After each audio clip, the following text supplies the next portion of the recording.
The applause faded almost as quickly as it began. Nearly 200 guests filled the beautifully decorated reception hall, overlooking the Delaware River in New Hope, Pennsylvania. Crystal glasses sparkled beneath elegant chandeliers. Conversations floated through the room, and soft music played as family and friends celebrated what should have been the happiest day of Harrison's life. The master of ceremonies smiled warmly as he adjusted the microphone. "Ladies and gentlemen," he announced, "before dinner is served, we'd like to invite the fathers to officially welcome our beautiful bride into the family." A wave of cheerful applause echoed across the room. Harrison reached for the microphone first.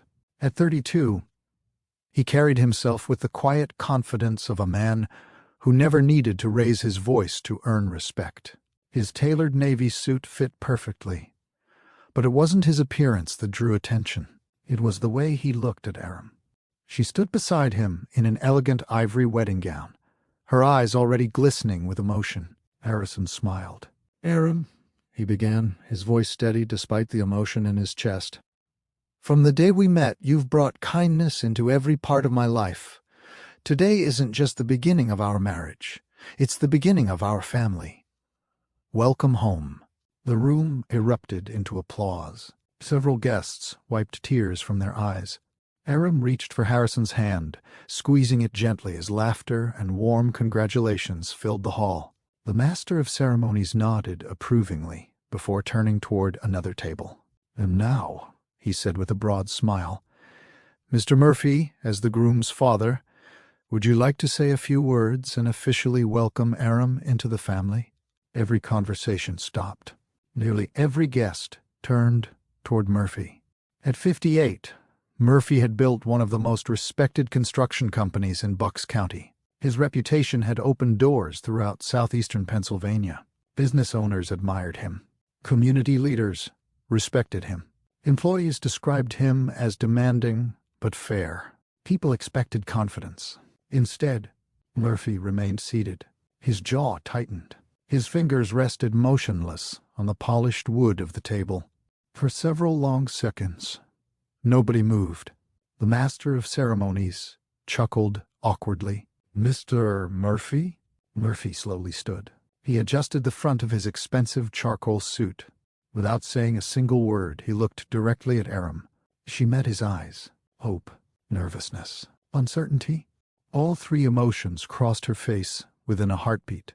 Murphy's expression never changed. He didn't smile. He didn't nod. He didn't congratulate the newlyweds. He didn't offer even the smallest gesture of acceptance. Instead, he stepped away from the microphone. One slow step, then another. The silence inside the reception hall became almost unbearable. Guests glanced at one another, unsure whether this was some strange misunderstanding. Harrison stared after his father. "Dad." Murphy kept walking. His polished shoes echoed across the hardwood floor until he reached the exit. The door opened. It closed behind him. No welcome, no blessing, no acknowledgement that Aram had become part of the family. Only silence. Aram remained standing beside her husband, fighting to maintain her composure in front of everyone they loved. Questions spread across the room faster than whispers. Why would a father humiliate his own son on his wedding day? What kind of disagreement could lead to something so heartbreaking? And what history could possibly be powerful enough to bring an entire celebration to a standstill? We'll answer those questions. But to understand why Murphy walked away from that microphone, we have to return to a time when he owned almost nothing except hope. Welcome to Hollow Creek Chronicles, a place where every quiet town has a hidden story, every stranger has a past, and every choice leaves a lasting mark. If this is your first visit, we're happy you found us. If you've been here before, welcome back. Subscribe and join us as we uncover stories that remind us what it truly means to be human. 31 years earlier, Murphy's pickup truck raced through the streets of New Hope just before sunrise. Rain pounded against the windshield. His hands gripped the steering wheel so tightly that his knuckles had turned white. Every few seconds he looked toward the passenger seat, His 14-month-old son, Harrison, lay wrapped in a small blue blanket. The little boy's breathing came in short, strained bursts. Each breath sounded weaker than the last. "Stay with me, buddy," Murphy whispered, his voice trembling. "Come on, stay with me." Only hours earlier, Harrison had developed a frightening fever. Murphy had tried everything he knew. Cool towels, medicine, recommended by the pharmacist. Holding his son through the night. Nothing worked. By dawn, Harrison struggled to breathe. Murphy didn't hesitate. He grabbed his keys, wrapped Harrison in the first blanket he could find, and drove toward the nearest hospital with one terrifying thought repeating inside his mind. "Please, don't let me lose my son." The emergency entrance came into view. Before the truck had fully stopped, Murphy was already out of the driver's seat. He rushed through the automatic doors, carrying Harrison against his chest. "I need help," he shouted. A nurse hurried toward him. "What's wrong?" "My son. He can't breathe." Within seconds, medical staff surrounded them. Someone gently lifted Harrison into a small hospital bed. Another nurse placed an oxygen mask over the toddler's face. Murphy tried to follow. A doctor stopped him. "We need room to work." Murphy looked helplessly through the doorway as the medical team disappeared with his son. The doors closed. He was left standing alone. Minutes felt endless. He paced the waiting area, sat down, stood again, looked toward the hallway every few seconds. Every parent in the room carried worry on their face. But Murphy barely noticed anyone else. His entire world was behind those doors. Nearly an hour later, a physician approached. "We believe your son has severe pneumonia." Murphy's heart sank. "Is he going to make it?" "We're treating him aggressively. Right now, that's our focus." Murphy nodded without hearing much else. As the doctor walked away, another hospital employee approached, carrying several forms. "We'll need your insurance information." Murphy swallowed. I don't have insurance." The employee paused. "All right." She continued writing. "There will be an initial hospital deposit." Murphy stared at the paperwork. The amount written near the bottom might as well have been $1 million. His savings were nearly gone. Most weeks, after paying rent and buying groceries, he had just enough left to keep his aging pickup running. He quietly rubbed his forehead. "I don't have that kind of money." The employee's expression softened. "I understand." Murphy lowered his head. "I'll work overtime. I'll sell my truck. I'll borrow whatever I have to." His voice cracked. "Just please don't stop helping my son." A calm voice interrupted from nearby. "They won't." Murphy turned. An older man wearing a worn brown work jacket stepped forward from across the waiting area. His silver hair peeked beneath a faded baseball cap. His face carried the weathered look of someone who had spent decades working with his hands. He had been quietly watching everything. "My name is Walter Bennett," he said gently. Murphy gave a small nod. Walter glanced toward the admissions desk. "How much is the deposit?" Murphy quickly shook his head. "No, sir. I can't ask you for—" "You didn't." Walter smiled kindly. "I asked." Murphy hesitated before answering. The number barely escaped his lips. Walter listened without reacting. He simply reached into his jacket, removed his checkbook, and walked toward the admissions counter. Several minutes later, he returned. "It's taken care of." Murphy stared at him in disbelief. "No?" Walter handed him the receipt. "You belong beside your son." Murphy looked down at the paper. The balance due had been paid. His eyes filled with tears he had spent all morning trying to hold back. "I don't even know you." Walter smiled. "That's true." Murphy struggled to find words. "I'll pay you back." Walter shook his head.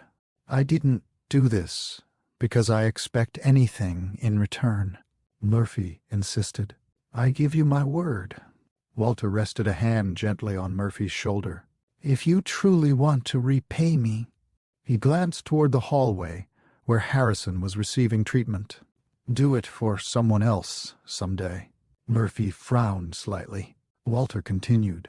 There will come a day when life blesses you more than you ever imagined.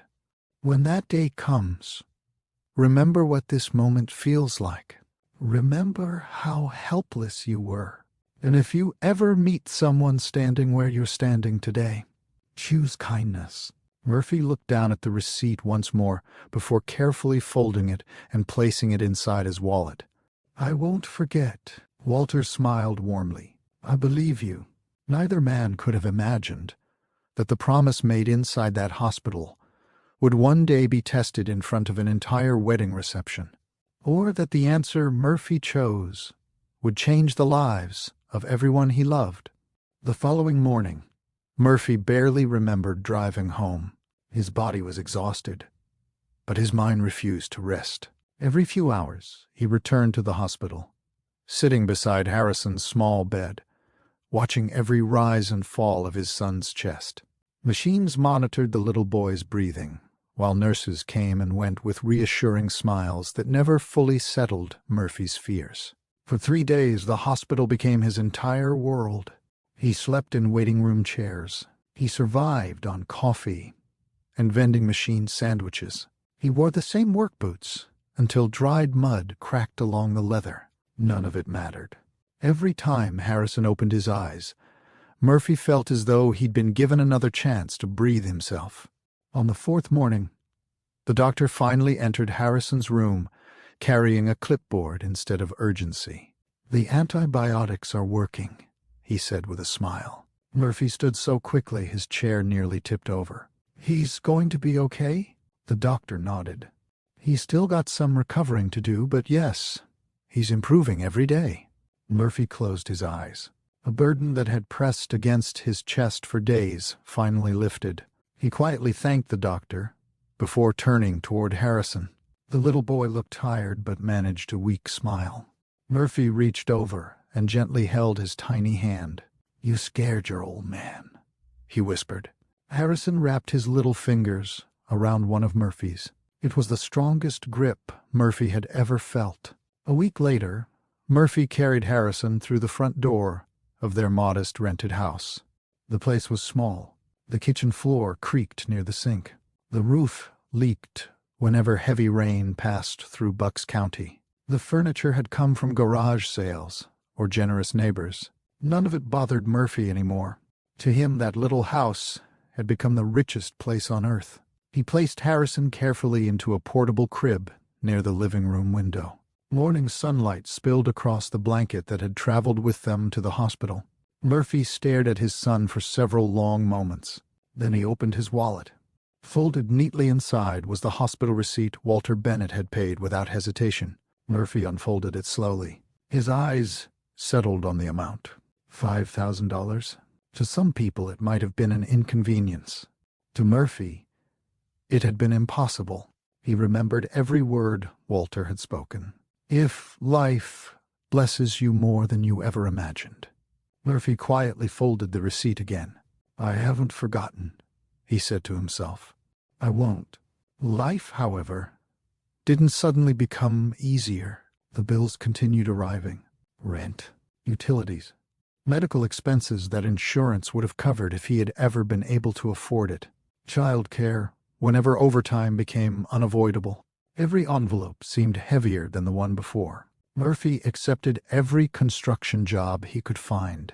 He poured concrete before sunrise, framed houses during the afternoon, repaired storm damage on weekends. Sometimes he returned home after dark, so exhausted that he fell asleep before finishing dinner. Still, every morning he got back up. Not because he enjoyed the work, because Harrison depended on him. Neighbors often saw the young father loading tools into his aging pickup before dawn. One elderly woman, who lived across the street, would wave from her porch. "You're working again today?" Murphy smiled. "Trying to. You work too hard." He looked toward his house, where Harrison was beginning to wake. Not hard enough. Several months passed before Murphy saw Walter Bennett again. It happened at a local hardware store. Murphy was comparing prices on lumber when he noticed the familiar brown work jacket. Walter smiled first. Good to see you standing somewhere besides a hospital. Murphy's face brightened. So, you're still rescuing people? Walter laughed softly. Today, I'm only buying paint. Murphy shook his hand firmly. I've been looking for you. Walter raised an eyebrow. I wanted to start paying you back. Walter's expression remained calm. I thought we settled that. Murphy reached into his pocket anyway. I've been putting aside a little from every paycheck. He offered several folded bills. It isn't much. Walter gently pushed Murphy's hand back. I don't want your money. Murphy frowned. But you helped save my son's life.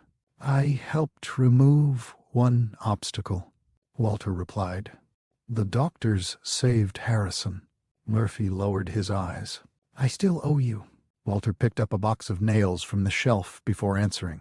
No, you owe the future. Murphy looked confused. Walter continued. One day, you'll meet someone carrying a burden they can't lift alone. When that day comes, you'll know what to do. Murphy slowly nodded. I hope I never forget. Walter smiled. That's entirely up to you. Years moved quietly across New Hope.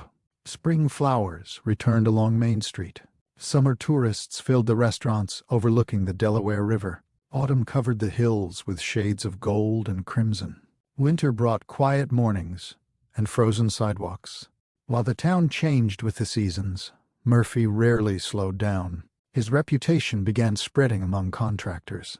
If Murphy promised to finish a job, it was finished. If Murphy quoted a price, he honored it.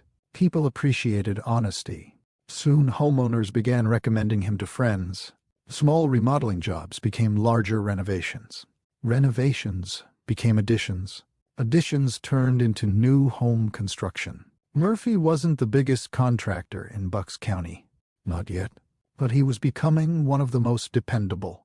One evening, after completing a church renovation ahead of schedule, the pastor handed Murphy an envelope. Inside was the final payment, along with a handwritten note. Thank you for treating this church as if it were your own home. Murphy smiled all the way back to his truck. Not because of the money, because someone had trusted him. Walter quietly remained part of Murphy's life. He never interfered. He never lectured. Instead, he asked thoughtful questions over coffee at a small diner, while watching a little league game. Standing outside the hardware store. What kind of company do you want to build? Walter asked one afternoon. Murphy answered without hesitation. The best construction company around. Walter stirred his coffee. That's the easy answer. Murphy smiled. What would your answer be? Walter looked through the restaurant window before speaking. A company people remember because it treated others fairly. Murphy nodded thoughtfully. I'd like that too. Walter smiled. Then never let success become more important than character. Murphy remembered those words. At least, he believed he did. By the time Harrison entered middle school, Murphy had hired his first permanent employees. 3 became 6. 6 became 12. His small rented office eventually gave way to a brick building, carrying a polished bronze sign. Murphy and Sons Construction. The name filled him with pride. Although Harrison was still too young to understand business, Murphy often brought him to construction sites during school breaks. The boy loved wearing an oversized hard hat. He followed workers from one end of the site to the other, asking endless questions. What does this machine do? Why are those beams so big? Who decides where every room goes? Murphy laughed. You sure ask a lot. I just want to understand. One afternoon, Harrison watched a group of architects reviewing blueprints. They discussed measurements, building codes, and design ideas with remarkable patience. The young boy stood quietly beside them, completely fascinated. Murphy noticed. You like those drawings? Harrison nodded enthusiastically. They turn ideas into real buildings. Murphy smiled. Maybe one day you'll build something even better than I ever could. That simple conversation planted a dream neither of them fully understood yet. As Harrison grew older, So did Murphy's business. Regional developers began calling. Municipal projects followed. Schools, retail centers, medical offices, warehouses, banks approved larger loans because Murphy had earned their confidence. Business magazines featured him among Bucks County's fastest-growing entrepreneurs. Local charities invited him to fundraising dinners. Town officials sought his advice on redevelopment plans. People who once overlooked him now greeted him by name. Success arrived gradually, so gradually that Murphy hardly noticed how much it changed his daily life. The old pickup truck disappeared. A luxury SUV took its place. The rented house became a spacious home in one of New Hope's most desirable neighborhoods. Business suits replaced work jeans during many meetings. Instead of swinging hammers, Murphy spent more time inside conference rooms negotiating contracts worth millions of dollars. His schedule became crowded. His phone rarely stopped ringing. Every achievement convinced him that he had finally escaped the hardships of his younger years. Without realizing it, he also began distancing himself from the memories that had shaped those years. Harrison noticed small changes before anyone else did. His father no longer talked about the early struggles. The hospital was never mentioned. Walter's name came up less often.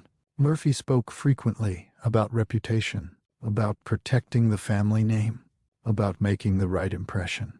At first, Harrison assumed that was simply part of running a successful company. But as the years passed, those conversations became more common. "People judge you before they know you," Murphy often said. So never give them a reason. The advice sounded reasonable, yet something underneath it had quietly shifted. Murphy was no longer working simply to provide for his son. He had begun measuring people by different standards: who they knew, where they came from, how others perceived them. The humble carpenter who once accepted help without pride was slowly becoming a businessman who believed success had to be protected from anyone who might threaten it. He didn't notice the change. Most people close to him didn't notice it either. After all, nothing dramatic had happened. The transformation came one ordinary day after another. A compliment here, an award there, a larger contract, a more influential circle of friends. Respect slowly became expectation. Expectation slowly became entitlement and gratitude. The gratitude that had once lived inside an old hospital receipt, tucked safely into a worn wallet, began fading beneath decades of achievement. Murphy still considered himself a good man. He still believed he honored the values that had built his life. He simply didn't realize that one forgotten promise, made beside his sick son's hospital bed many years earlier, was quietly waiting for the day it would be tested. Morning sunlight settled gently over New Hope as the town came alive. Along Main Street, cafe owners unlocked their front doors, while the aroma of freshly brewed coffee drifted onto the sidewalks. Shopkeepers arranged flower boxes outside boutiques that welcomed tourists throughout the year. Cyclists crossed the bridge connecting Pennsylvania to neighboring Lambertville, and joggers followed the Delaware River as fishing boats floated quietly across the water. It was the kind of town where familiar faces exchanged greetings without thinking, where people noticed when someone planted new flowers in front of their home, where birthdays, graduations, weddings, and funerals became community events rather than private occasions. New Hope had always been proud of preserving its history. Old brick warehouses had become restaurants. Historic storefronts housed bookstores, galleries, and family-owned businesses. Modern ideas blended with tradition. That balance was exactly why Harrison loved designing buildings there. Inside a renovated warehouse overlooking the river, Harrison studied a large architectural model resting across a conference table. The structure represented months of planning. A former textile mill would soon become a mixed-use community center with apartments, small businesses, outdoor gathering spaces, and a public garden. Every detail mattered. Parking access, natural lighting, historic preservation, environmental standards, accessibility. Harrison slowly circled the model, making one final adjustment before the morning meeting. A junior architect entered carrying several blueprints. I updated the entrance layout. Harrison looked over the revisions. Instead of answering immediately, he carefully compared both versions. After several moments, he smiled. This works better. The younger architect looked relieved. You really think so? I do. What changed your mind? Harrison pointed toward the pedestrian entrance. Families with strollers shouldn't have to compete with delivery trucks. He traced another section with his pencil, and older residents shouldn't have to walk farther than necessary, just because it's easier for construction. The junior architect looked surprised. I was mostly thinking about traffic flow. Harrison smiled. Traffic matters, but people matter more. The younger man nodded, making another note.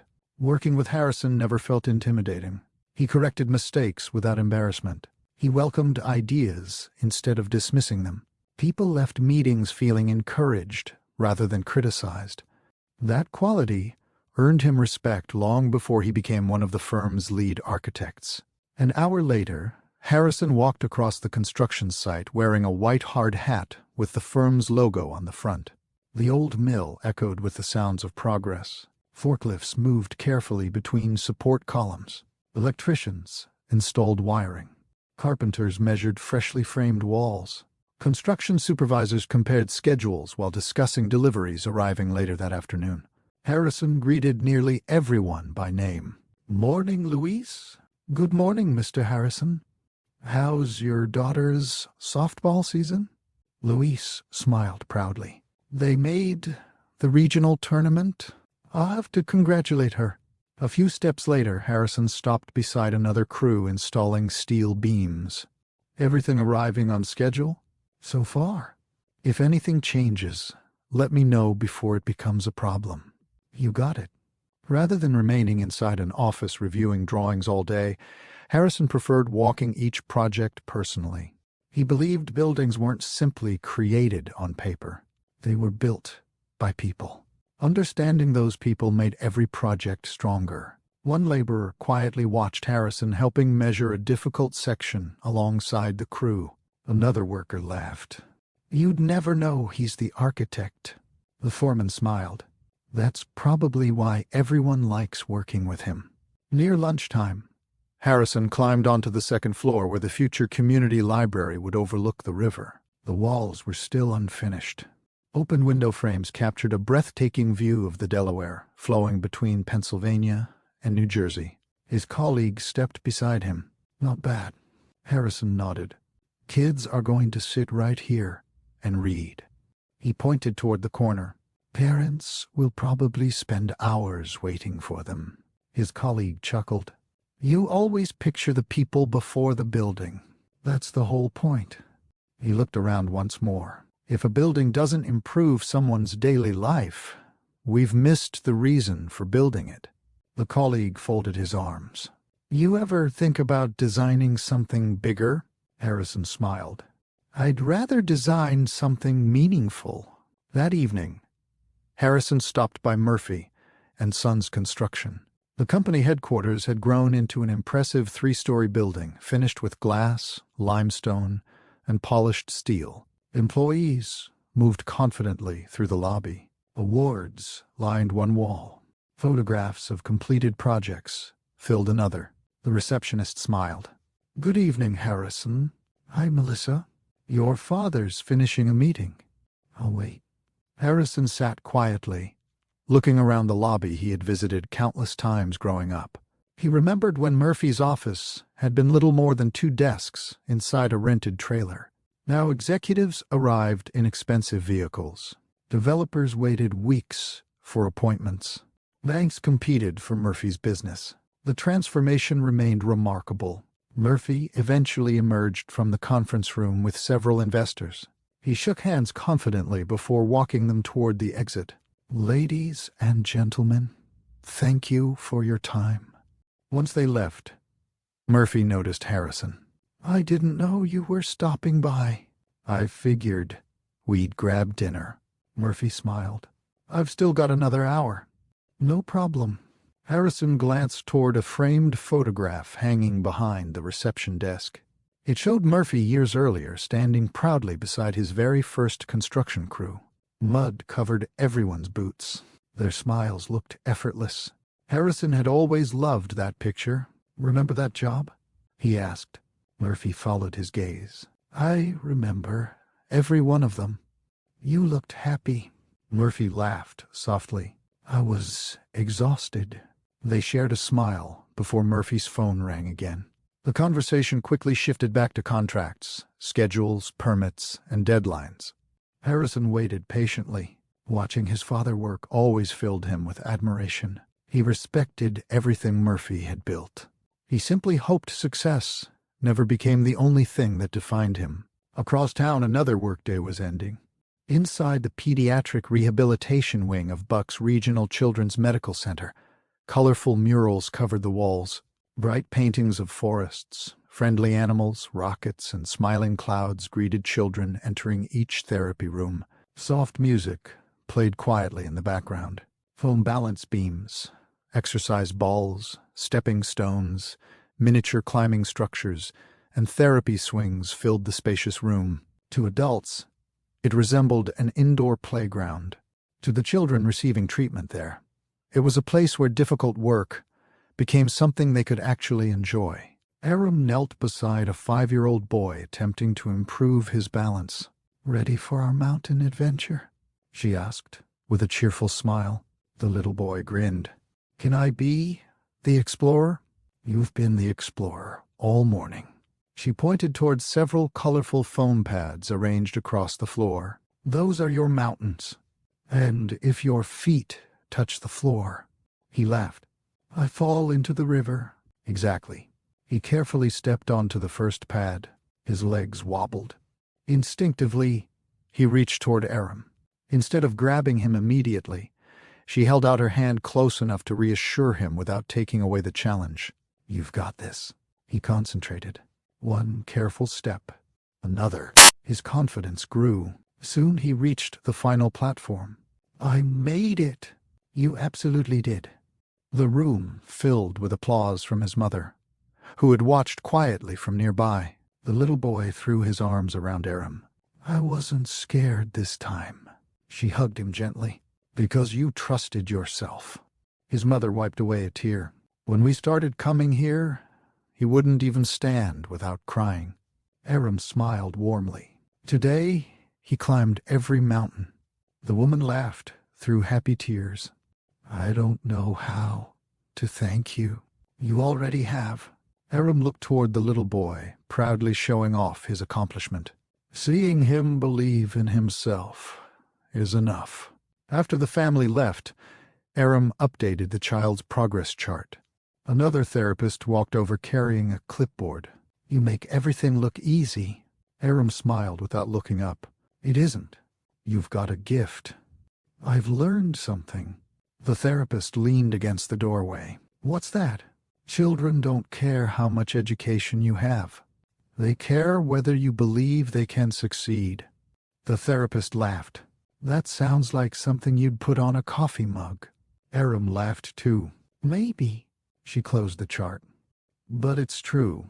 Her next patient arrived, carrying a small stuffed dinosaur, tucked tightly beneath one arm. The little girl needed help strengthening muscles after surgery. She looked nervous. Aram crouched until they were eye level. "I think your dinosaur looks brave." The little girl looked down. "His name is Pickles." "Well," Aram whispered dramatically, "I heard Pickles is looking for someone strong enough to help him rescue hidden treasure." The child's eyes brightened. "Really?" "I wouldn't joke about something that important." For the next 45 minutes, therapy became an adventure. Each exercise became another clue. Every successful movement uncovered another imaginary treasure. By the end of the session, laughter echoed through the room. The little girl walked farther than she had during her previous visit. Her father stood nearby, shaking his head in amazement. "I spent all week trying to convince her to do those exercises." Aram smiled. "She wasn't exercising." The father looked confused. She was helping Pickles. The little girl nodded very seriously. He couldn't have done it without me. Everyone laughed together. When her shift finally ended, Aram gathered her belongings and stepped outside. The warm evening air carried the familiar sounds of New Hope. Musicians played near the town square. Restaurant patios filled with families enjoying dinner. Artists displayed paintings beneath white tents. Children chased one another through the park, while parents relaxed on nearby benches. Aram loved this town, not because it was perfect, because it reminded her every day that kindness often appeared in ordinary moments. Holding a door open, helping someone carry groceries, remembering a child's birthday, listening when another person needed encouragement. Those small acts quietly shaped entire communities. She often believed they shaped lives as well. Although Harrison and Aram had never met, their paths crossed more often than either realized. Harrison's redevelopment project sat only a few blocks from the Children's Medical Center. Many afternoons he walked through the same park, where Aram occasionally ate lunch between appointments. They visited the same local bookstore, stopped at the same coffee shop on busy mornings, attended the same community festivals, walked the same streets beneath the same evening sky. They simply arrived at different moments. Neither knew the other existed. Not yet. Life has a remarkable way of bringing two people together long before they realize they are moving toward the same destination. Neither Harrison nor Aram was searching desperately for love. They were focused on serving others through the work they cared deeply about. One built places where families could create memories. The other helped children discover abilities they never believed they possessed. Without realizing it, both shared the same quiet purpose: to leave people's lives a little better than they found them. Within a few short weeks, an unexpected opportunity in New Hope would place them in the same room for the very first time. Neither of them could have guessed that one meeting would eventually change not only their own futures, but also force Murphy to confront a promise he had made decades earlier inside a hospital waiting room. Monday mornings always arrived early for Harrison. By 7 o'clock, he was already reviewing revised site plans for the New Hope Community Redevelopment Project. The former textile mill was steadily taking shape, and every week brought new challenges. Contractors needed answers. Town officials requested adjustments. Preservation committees carefully examined every proposed change to ensure the historic character of the building remained intact. Harrison welcomed the responsibility. He had learned long ago that architecture wasn't simply about constructing walls and roofs. It was about understanding how people lived. Every hallway influenced movement. Every window shaped a person's experience. Every public space either encouraged neighbors to connect or quietly pushed them apart. Those details mattered to him. Late that morning, his project manager stepped into the conference room carrying a folder. "We've confirmed next month's community outreach event." Harrison looked up. "The rehabilitation fair?" His manager nodded. "The town wants residents to see how the redevelopment project connects with local organizations." He opened the folder. "The Children's Hospital is sending a few specialists to demonstrate community wellness programs." Harrison smiled. "That's a great idea. They're setting up booths inside the restored East Wing." "When?" "Saturday morning." Harrison made a note on his calendar. "I'll be there." Across town, Aram was attending her weekly staff meeting. The rehabilitation department gathered around a large conference table while the director reviewed upcoming community events. "We've been invited to participate in New Hope's redevelopment outreach program." Several therapists nodded. "It's an opportunity to introduce families to pediatric rehabilitation services." The director smiled toward Aram. "I'd like you to lead our presentation." Aram looked surprised. "Me? You explain therapy in ways parents actually understand." Another therapist laughed. "She's also impossible to say no to." The room shared a light laugh. Aram smiled modestly. "I'd be happy to help." The director handed her several brochures. "Perfect. You'll be working alongside the redevelopment team. Saturday arrived beneath clear blue skies. By mid-morning, residents filled the restored warehouse. Children participated in craft activities. Local business owners offered refreshments. Historical societies displayed photographs showing New Hope's industrial past. Artists painted riverside landscapes near the entrance. The unfinished portions of the building remained closed, but completed sections welcomed visitors eager to see what the redevelopment project would eventually become. Harrison spent much of the morning answering questions from residents. An older gentleman studied one of the architectural renderings. "So this used to be the old Mercer Mill?" Harrison nodded. "It did. I worked here during one summer when I was 17. Harrison smiled. "Then hopefully you'll recognize parts of it." The gentleman looked closely. "You kept the original brick. We wanted future generations to remember where this place began." The older man smiled with quiet appreciation. "Thank you." Those simple words meant more to Harrison than compliments about impressive designs. Meanwhile, Aram finished arranging colorful therapy equipment at her presentation area. Foam stepping stones, balance boards, therapy bands, interactive games.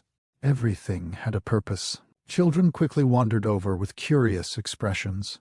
One little girl pointed toward the balance beam. "Can I try?" Aram knelt beside her. "Of course. But first." She handed the child a small, toy butterfly.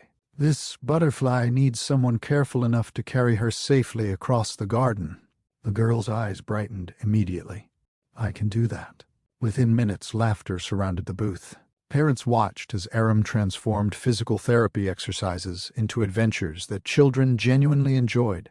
Several families who had never considered therapy before began asking questions. One mother admitted quietly, "I always thought rehabilitation would scare my son." Aram smiled gently. "Children don't usually remember therapy. They remember how someone made them feel." The mother nodded thoughtfully. Shortly after noon, Harrison finally took a break.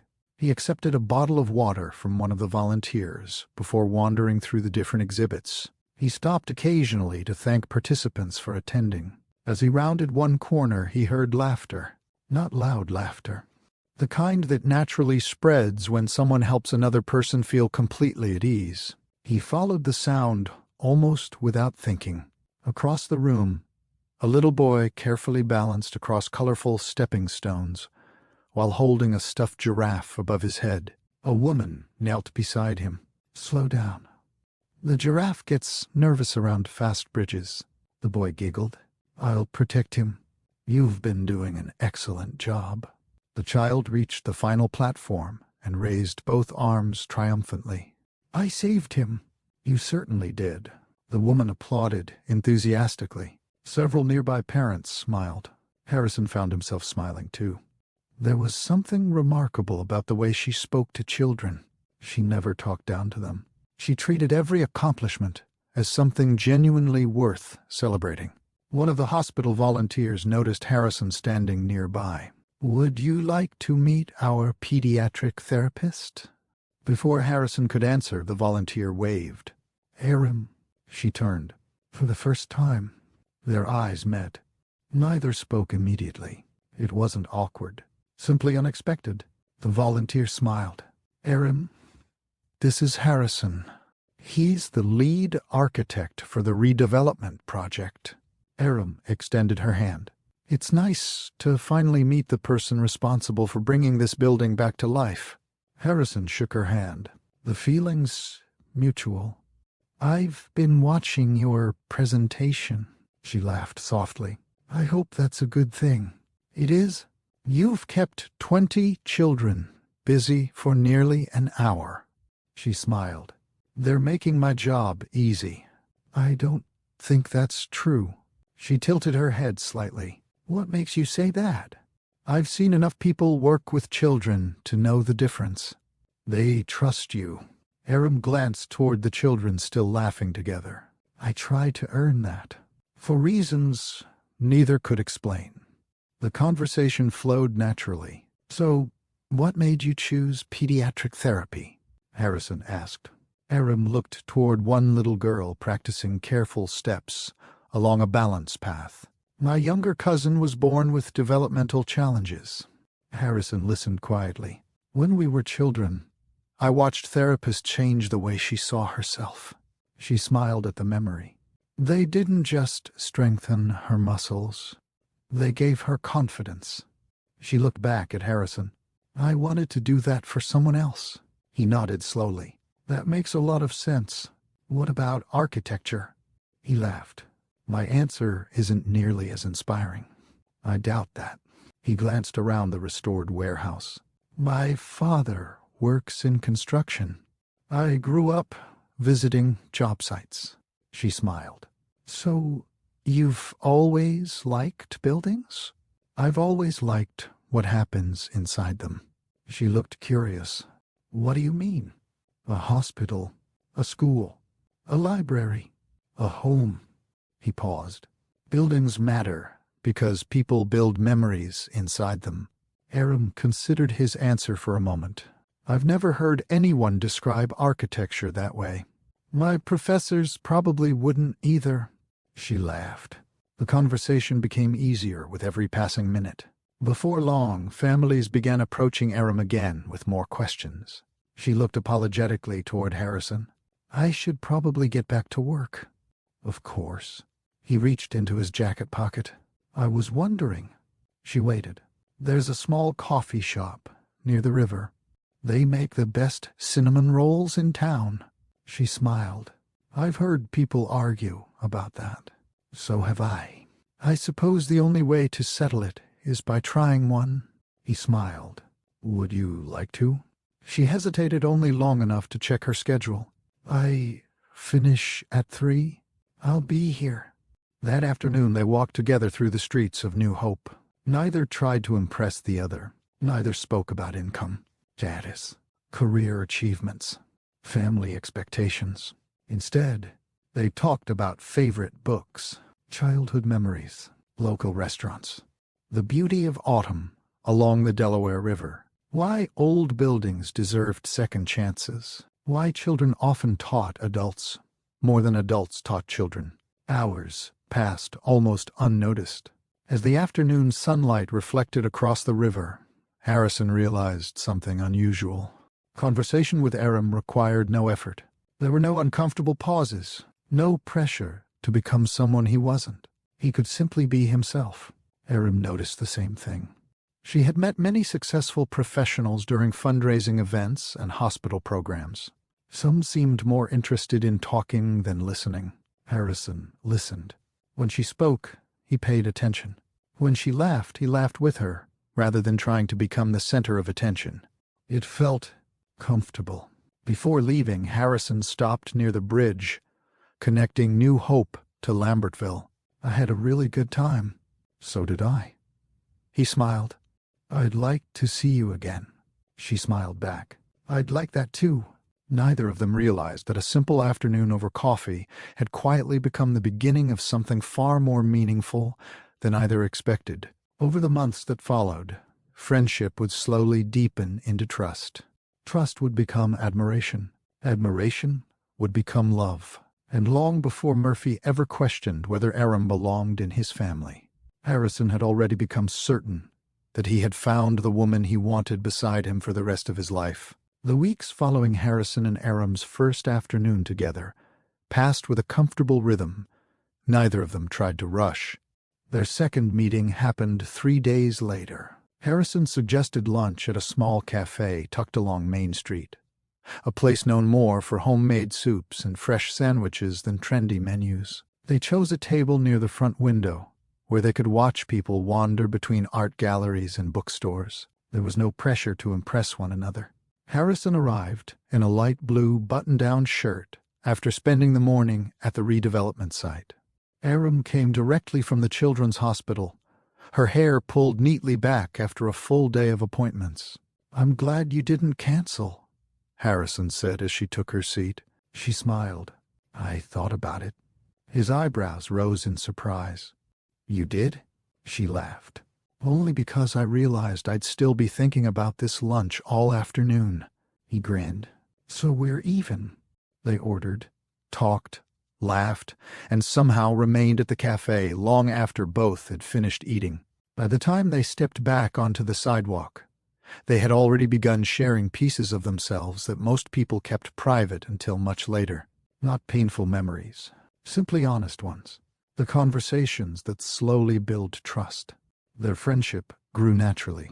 Some evenings, Harrison walked with Aram along the Delaware River after work. Other weekends they explored local antique shops, laughed over paintings neither of them understood inside small galleries, and debated which bakery made the best apple pie in Bucks County. One Saturday morning, they volunteered together during a community cleanup organized by local businesses. Neither had planned on seeing the other there. When Harrison spotted Aram collecting litter along the Riverside Trail wearing work gloves and an oversized volunteer t-shirt, he smiled. I should have guessed you'd spend your Saturday helping people. She looked over her shoulder. I was thinking the same thing about you. He picked up another trash bag. Looks like we're both predictable. I'm okay with that. By lunchtime, they'd filled more bags than anyone else on their team. An elderly volunteer shook Harrison's hand. You two make a good pair. Neither Harrison nor Aram answered. They simply exchanged an awkward smile before looking away. Autumn settled over New Hope. The trees surrounding the river turned brilliant shades of gold, orange, and crimson. Outdoor cafes placed blankets over patio chairs for customers who enjoyed the crisp afternoon air. Weekend festivals brought musicians, artists, and families into town. One Friday evening, Harrison invited Aram to an outdoor concert held near the riverfront park. People unfolded lawn chairs while children chased one another across the grass. A local jazz band played beneath strings of hanging lights. They shared a basket of warm pretzels from a nearby food stand before finding a quiet place overlooking the stage. For several minutes, they simply listened. Finally, Aram looked toward Harrison. Can I ask you something? Of course. What was your mother like? The question surprised him, not because it was inappropriate, because very few people ever asked. He looked toward the musicians before answering. Patient. He smiled faintly. She believed every problem could be solved if people stopped trying to win arguments and started trying to understand each other. You sound like you miss her. I do. He paused. I lost her when I was very young. Aram lowered her eyes. I'm sorry. I don't remember many details, but I remember how people talked about her. He smiled again. Sometimes I think I've spent my whole life trying to become someone she'd be proud of. Aram reached over without speaking and gently rested her hand on his. Neither moved for several seconds.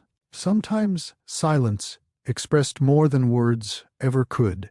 Another evening, while walking through town after dinner, Harrison asked quietly, What about your family? Aram smiled. My mother raised me. She worked harder than anyone I've ever known. What did she do? She worked wherever she could. Some jobs lasted months. Others lasted years. But she never complained where I could hear her. Harrison listened carefully. She always told me something. What was it? Aram smiled. Your character is the one thing nobody can take away from you. Harrison repeated the sentence quietly. That's good advice. It is. She laughed softly. She also believed everyone should know how to cook. Do you? I'm better than she expected. He smiled. I'd like to test that someday. She looked at him playfully. Only if you're willing to admit defeat. We'll see. Months passed. Winter approached. Their relationship slowly became part of everyday life. Harrison visited the children's hospital after work, whenever Aram had particularly difficult days. Sometimes they picked up dinner on the way home. Sometimes they sat inside his apartment watching old movies. Other nights, they talked for hours without turning on the television at all. There was never pressure to fill every moment. Comfort had quietly replaced first impressions. One snowy evening, Harrison looked across the couch and realized something that caught him completely off guard. He couldn't remember the last time he had imagined his future without Aram in it. He thought about upcoming holidays. She was there. Future vacations. She was there. Career goals. Buying a home. Growing older. Every picture his mind created included her without effort. That realization stayed with him long after she had gone home. Several weeks later, Harrison visited Murphy's office for lunch. The construction company continued growing, and Murphy had just secured another major commercial contract. He seemed pleased. "Things going well?" Murphy asked, while signing several documents. "They are?" Murphy nodded. "Work?" "Work's good." Murphy looked up. "There's something else." Harrison smiled. "There is." Murphy leaned back. "I've been seeing someone." Murphy's expression remained neutral. "For how long?" "A few months." "Serious?" Harrison answered without hesitation. "Very." Murphy closed the folder in front of him. "What's her name?" "Aram." Murphy waited. "I haven't heard you mention her before." "I wanted to be sure before I did." Murphy studied his son for several quiet seconds. "What does she do?" "She's a pediatric physical therapist." Murphy gave a small nod. "Family?" "She and her mother have always been close." Murphy's questions sounded ordinary. Nothing about them appeared unusual. Yet Harrison noticed something subtle. His father wasn't asking about Aram herself. He seemed more interested in where she came from, who her family was, how she fit into the life Murphy had imagined for his son. Harrison brushed the thought aside. Perhaps he was reading too much into it. Christmas arrived. The town square glowed beneath thousands of white lights. Storefront windows displayed wreaths and evergreen garlands. Choirs performed holiday music outside the historic theater. Families filled the streets carrying shopping bags and cups of hot chocolate. Harrison invited Aram to walk through the Christmas market before dinner. Snow covered the rooftops. The evening felt almost perfectly still. As they admired handmade ornaments inside one of the vendor tents, Harrison noticed Aram smiling at a carved wooden music box. She picked it up carefully. "It's beautiful." The elderly craftsman behind the table smiled. "My wife designed that one." Aram gently returned it. "It's wonderful work." After they left, Harrison quietly glanced back toward the booth. A few minutes later, while Aram admired holiday decorations farther down the street, he returned unnoticed. When he caught up with her again, the small package remained hidden inside his coat pocket. She never suspected a thing. The new year brought fresh opportunities. The redevelopment project entered another important phase. The Children's Hospital expanded several rehabilitation programs under Aram's guidance. Life became busy, yet somehow they continued making time for each other. One Saturday afternoon, Harrison suggested driving into the countryside just outside New Hope. They followed quiet roads winding past historic farms and rolling fields before stopping at a small overlook where the Delaware River stretched across the valley below. The air carried the first signs of spring. Neither spoke immediately. The peaceful silence felt familiar now. Harrison reached into his jacket. Aram smiled. "What are you looking for?" He held the small wooden music box she had admired months earlier. Her eyes widened. "You bought it." "I did." She laughed softly. "I thought someone else had." "I hoped you'd think that." She accepted it carefully. "It's beautiful. Open it." She slowly lifted the lid. A gentle melody filled the quiet afternoon. Inside rested a small velvet ring box. Aram looked up. Harrison had already stepped in front of her. He took a slow breath before speaking. "I've spent months trying to think of the perfect words." She stared at him, speechless. "I don't think perfect words exist." He smiled gently. "What I do know. My happiest days have always been the ones I spent beside you. You've challenged me. You've encouraged me. You've reminded me that kindness is a strength." He carefully opened the ring box. I don't want to imagine another future that doesn't include you." His voice remained steady despite the emotion in his eyes. "Aram, will you marry me?" For a brief moment, the only sound came from the melody still playing inside the little music box. Tears filled Aram's eyes. She laughed softly through them. "I was beginning to wonder how much longer you were going to make me wait." Harrison laughed in relief. "So?" She nodded before he could finish. "Yes, of course I'll marry you." He slipped the ring gently onto her finger. It fit perfectly. Without thinking, they embraced as the afternoon breeze drifted across the overlook. Neither noticed the older couple walking nearby, smiling quietly at the sight. Neither cared. At that moment, the future felt limitless. As they drove back toward New Hope that evening, Harrison smiled more than he had in years. There was only one thing left he wanted before they began planning their wedding. He wanted the two people he loved most to meet each other. He believed, with complete sincerity, that once Murphy got to know Aram, he would see exactly what Harrison saw every single day. It was a hope built on love, one that would soon face its first true test.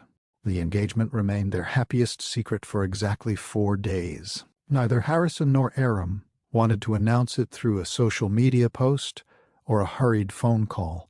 It deserved something more personal. Over dinner one evening, Harrison reached across the table and gently held Aram's hand. "I'd like my family to hear it from us." She smiled. "I was hoping you'd say that. My mother will probably cry." "I've been preparing myself for that," he laughed. "You don't know her yet." "I don't, but I already know she raised a good man." Harrison looked down for a moment before meeting her eyes again. "I want you to know something before we go." She listened carefully. "My dad can be," he searched for the right word, "reserved, especially around people he doesn't know." Aram nodded thoughtfully. "I've met reserved people before. He isn't rude." Harrison paused. "At least, he usually isn't." She noticed the hesitation. "You're worried." He gave an honest smile. "A little." She squeezed his hand. "I'm not expecting perfection. I only want the chance to be myself." "You'll always have that." The following Saturday arrived warm and clear. Murphy's home sat on a quiet street outside the center of New Hope. Large maple trees lined both sides of the neighborhood, their branches creating pockets of shade across the sidewalks. The house reflected everything Murphy had worked decades to build: a wide stone driveway, carefully maintained landscaping, fresh flowers beneath every front window. Nothing flashy, everything immaculate. As Harrison parked in the driveway, he looked toward Aram. "Ready?" She smiled calmly. "I've worked with 5-year-olds learning to walk again. I think I can survive meeting your family." He laughed. "I needed that." Before either reached the front door, it opened. Harrison's mother stepped onto the porch, wearing a light summer cardigan over a floral dress. The moment she saw them, her face brightened. "Harrison!" She hurried down the steps and wrapped her son in a warm embrace. "I've missed you. I was here 2 weeks ago." "That's too long." They both laughed. Then her attention shifted toward Aram. Her smile became even warmer. "You must be Aram." "I am." Aram extended her hand politely. Instead of shaking it, Harrison's mother embraced her gently. "We're so happy you're here." The unexpected warmth caught Aram slightly off guard. "Thank you. I've heard wonderful things about you. I hope they're true." "They are if my son said them." Everyone laughed together. For a brief moment, Harrison relaxed. Maybe he had worried unnecessarily. Inside the house, familiar smells drifted from the kitchen. Fresh bread, roasted chicken, herb-seasoned vegetables, a homemade peach cobbler cooling on the counter. Family photographs filled the hallway. Pictures of Harrison as a little boy, school graduations, construction milestones from Murphy and Sons, holiday gatherings stretching back decades. Aram paused beside one framed photograph. A much younger Murphy stood beside several construction workers covered in dust. Everyone wore enormous smiles. He looks different. Harrison followed her gaze. He'd just finished his first major commercial project. My mom says he celebrated by buying pizza for the whole crew. Aram smiled. I like that picture. So do I. His mother walked into the hallway, carrying glasses of iced tea. Murphy was so proud of that project. She glanced toward the photograph. Back then, he knew every employee's children's birthdays. Her voice carried quiet affection. He worked harder than anyone I knew. Before Harrison could respond, the front door opened. Murphy had returned. The room fell naturally quiet. Murphy entered, carrying a leather portfolio tucked beneath one arm. He loosened his tie while speaking toward the kitchen. I'm home. His wife smiled. Perfect timing. We're all here. Murphy rounded the corner. His eyes immediately found Harrison. Then they settled on Aram. For several long seconds nobody spoke. Harrison stepped forward. Dad? Murphy nodded once. Son? Harrison smiled. I'd like you to meet Aram. Murphy looked directly at her. His expression revealed nothing. Aram offered a polite smile. It's nice to finally meet you, Mr. Murphy. He accepted her handshake. His grip remained brief. Welcome. One word. Nothing more. Not unfriendly. Not welcoming either. Simply distant. The difference was impossible to miss. Lunch began pleasantly enough. Harrison's mother kept conversation moving effortlessly. She asked Aram about the children's hospital. What made you choose pediatric therapy? Aram smiled. I wanted children facing difficult circumstances to know they still had every reason to dream. His mother nodded. I imagine your work requires tremendous patience. It teaches patience. They laughed together. Murphy quietly filled his glass with iced tea. He listened, occasionally nodding, rarely speaking. When he finally joined the conversation, his questions sounded polite on the surface. So, he looked toward Aram. You grew up around Philadelphia? Yes. And your mother still lives there? She does. What does she do? She's recently retired. Murphy nodded slowly. What line of work was she in? Administrative support. She worked for several healthcare organizations over the years. I see. He took another sip of tea. What about your father? The table became still. Aram answered honestly. He passed away when I was young. Murphy gave a short nod. I'm sorry. Thank you. His question stopped. The conversation returned to lighter topics. Yet Harrison couldn't ignore the feeling growing quietly inside him. His father wasn't trying to know Aram. He seemed to be quietly measuring her. After lunch, everyone moved onto the back patio, overlooking Murphy's carefully maintained lawn. Birds sang from nearby trees. A gentle breeze carried the scent of freshly cut grass. Harrison and his mother cleared dishes, while Murphy stood beside the grill. Aram joined him. The landscaping is beautiful. Murphy looked across the yard. It takes work. It shows. He nodded. My father always believed your home says something about you. Aram smiled politely. I think kindness says even more. Murphy looked at her. You work with children. I do. That probably shapes how you see the world. It certainly reminds me not to judge people too quickly. The sentence wasn't confrontational. It wasn't directed at him. She spoke gently, matter-of-factly.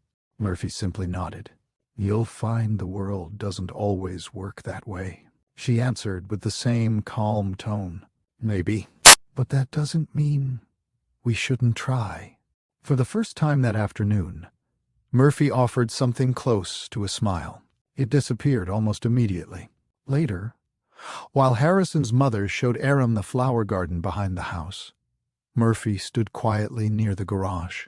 Harrison, his son, walked over. Everything all right? Murphy folded his arms. How serious is this? Harrison smiled. We're engaged. The words landed heavily. Murphy stared at him. "You didn't mention that. We wanted to tell everyone together." Murphy remained silent for several moments. Finally he spoke. "You've known her less than a year." "I've known enough." "You think you do?" Harrison's smile faded. "Dad." Murphy looked toward the garden, where Aram laughed with Harrison's mother. "You've worked hard. You've built a respected career. Our family name carries responsibility." Harrison frowned slightly. "What does that have to do with Aram?" Murphy answered carefully. "Marriage isn't only about love. It's about compatibility. We are compatible." "You believe that now?" "I know it," Murphy sighed. "People come from different worlds. Those differences matter." Harrison understood exactly what his father was implying. His voice remained calm. "They matter only if we decide they matter." Murphy looked directly at his son. "You've grown up with opportunities, a certain way of living. There are expectations." Harrison shook his head slowly. "The only expectation that matters to me is building a life with someone of character." Murphy's expression hardened slightly. "You think character is enough?" "I know it is. My father taught me that." The words lingered between them. For a brief instant, Murphy seemed almost unsettled. Then his face returned to its familiar composure. "I hope you're right." "So do I." Neither man raised his voice. Neither insulted the other. Yet the distance between them had quietly widened. Back in the garden, Aram watched the conversation from afar. She couldn't hear a single word. She didn't need to. She noticed Harrison's posture, the way Murphy kept his arms folded, the long pauses, the lack of smiles. Years of helping anxious families had taught her to read silence almost as well as conversation. When Harrison finally returned, she smiled gently. "Everything okay?" He hesitated only briefly. "We were just talking." She looked into his eyes. "It didn't seem like an easy conversation." He offered a reassuring smile. "He'll come around." She nodded. "I hope so." As they prepared to leave later that afternoon, Harrison's mother hugged Aram once more. "Please don't wait so long before visiting again." "I won't." Murphy walked them to the front porch. He shook Harrison's hand, then nodded politely toward Aram. "Drive safely." "Thank you." Those were the last words he spoke before they climbed into Harrison's car. As they drove away through the quiet streets of New Hope, neither Harrison nor Aram spoke for several minutes. Finally, Aram looked out the passenger window. "Your mother is wonderful." Harrison smiled. "She really likes you." "I like her too." She paused. "Your father." She chose her words carefully. "Needs time." Harrison kept his eyes on the road. "I think you're being more generous than he deserves." She turned toward him. "Maybe. But people rarely show us their whole story the first time we meet them." Harrison wanted to believe she was right. He truly did. What neither of them knew was that Murphy had already made a decision. Instead of giving himself time to know the woman his son loved, he had decided to learn about her in a very different way. Murphy stood at the living room window long after Harrison's car disappeared around the corner. The neighborhood had returned to its usual Saturday afternoon quiet. Children rode bicycles along the sidewalk. A neighbor trimmed hedges across the street. Somewhere in the distance, a lawnmower hummed steadily. His wife walked into the room carrying 2 empty coffee cups. She looked toward him. "You've been standing there for 5 minutes." Murphy didn't answer immediately. Finally he spoke. "How long have they been together?" "Almost a year." "You knew." "I did." He turned to face her. "And you didn't think I should know?" She placed the cups on the kitchen counter before answering. "Harrison wanted to tell you himself." Murphy nodded slowly. "He seems serious." "He is." She smiled softly. "I haven't seen him this happy in years." Murphy folded his arms. "Happiness isn't always enough." She looked at him carefully. "What does that mean?" It means marriage is about more than emotions. She studied his expression. You didn't spend lunch trying to know Aram. I asked questions. You interviewed her.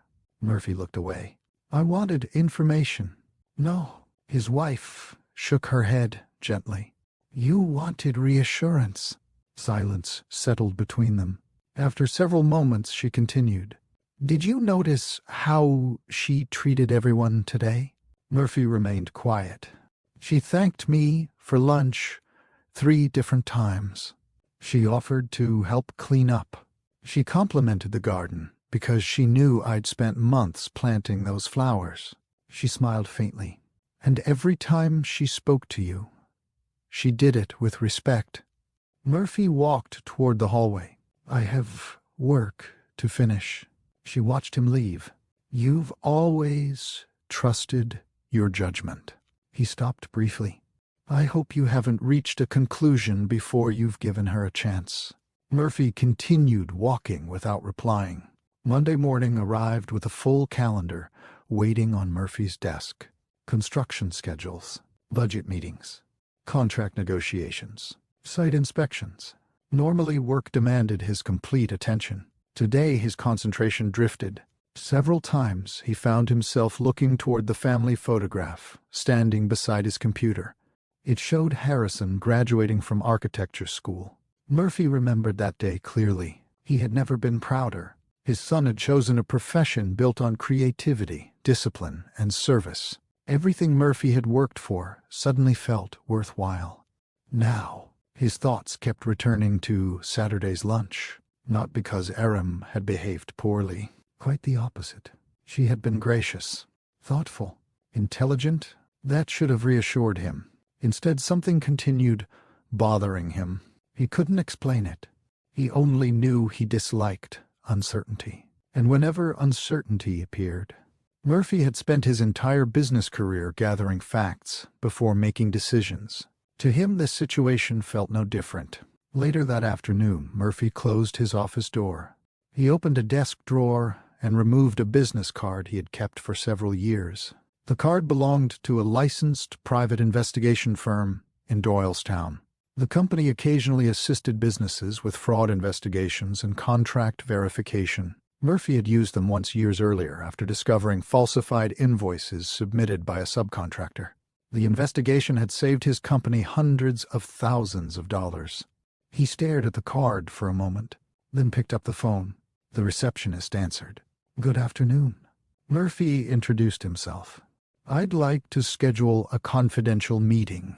The investigator's office occupied the second floor of a modest brick building overlooking the courthouse square. Nothing about the place attracted attention.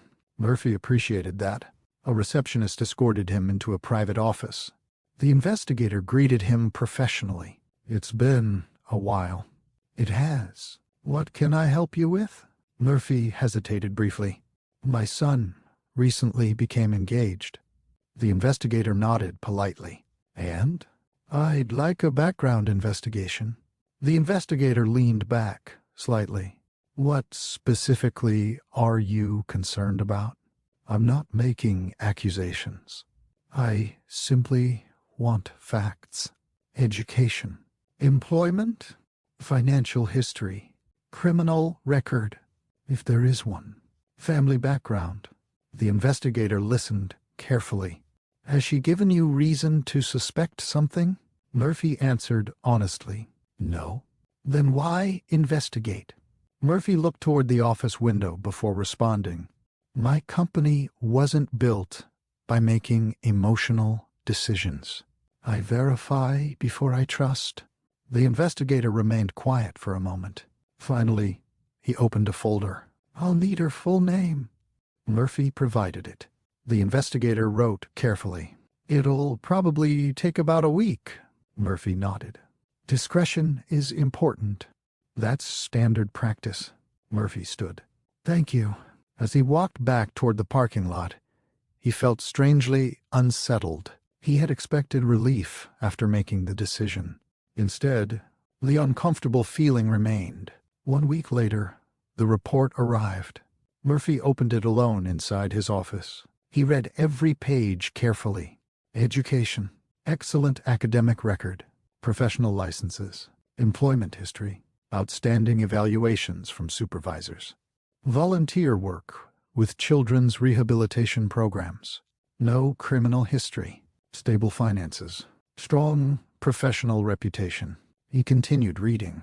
There were references to community service events, charity fundraisers, parents who praised her dedication, former professors describing her integrity. The report contained nothing alarming, nothing suspicious, nothing that supported the doubts Murphy had quietly carried since meeting her. He read the final page once more, then closed the folder. Instead of feeling satisfied, he felt frustrated.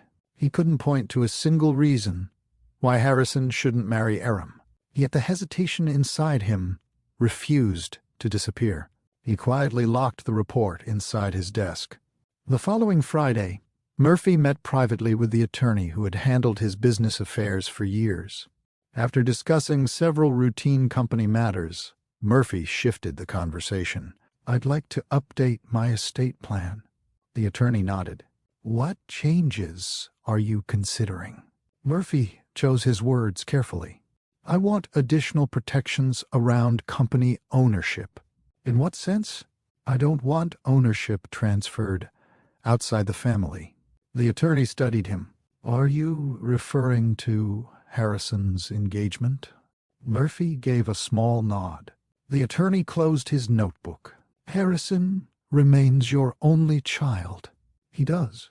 And unless you instruct otherwise, current documents already protect company operations." Murphy looked thoughtful. "I'd like additional restrictions." The attorney spoke carefully. "You're certainly entitled to structure your estate however you choose, but I'd encourage you not to make permanent decisions based on temporary concerns." Murphy looked across the table. "This isn't temporary." The attorney didn't argue. Instead, he made several notes. "I'll prepare revised drafts." Murphy thanked him before leaving. Yet during the drive back to New Hope, one sentence continued echoing in his mind. "Don't make permanent decisions based on temporary concerns." He pushed the thought aside. Meanwhile, Harrison noticed a gradual change in his father's behavior. Phone calls became shorter. Lunch invitations stopped.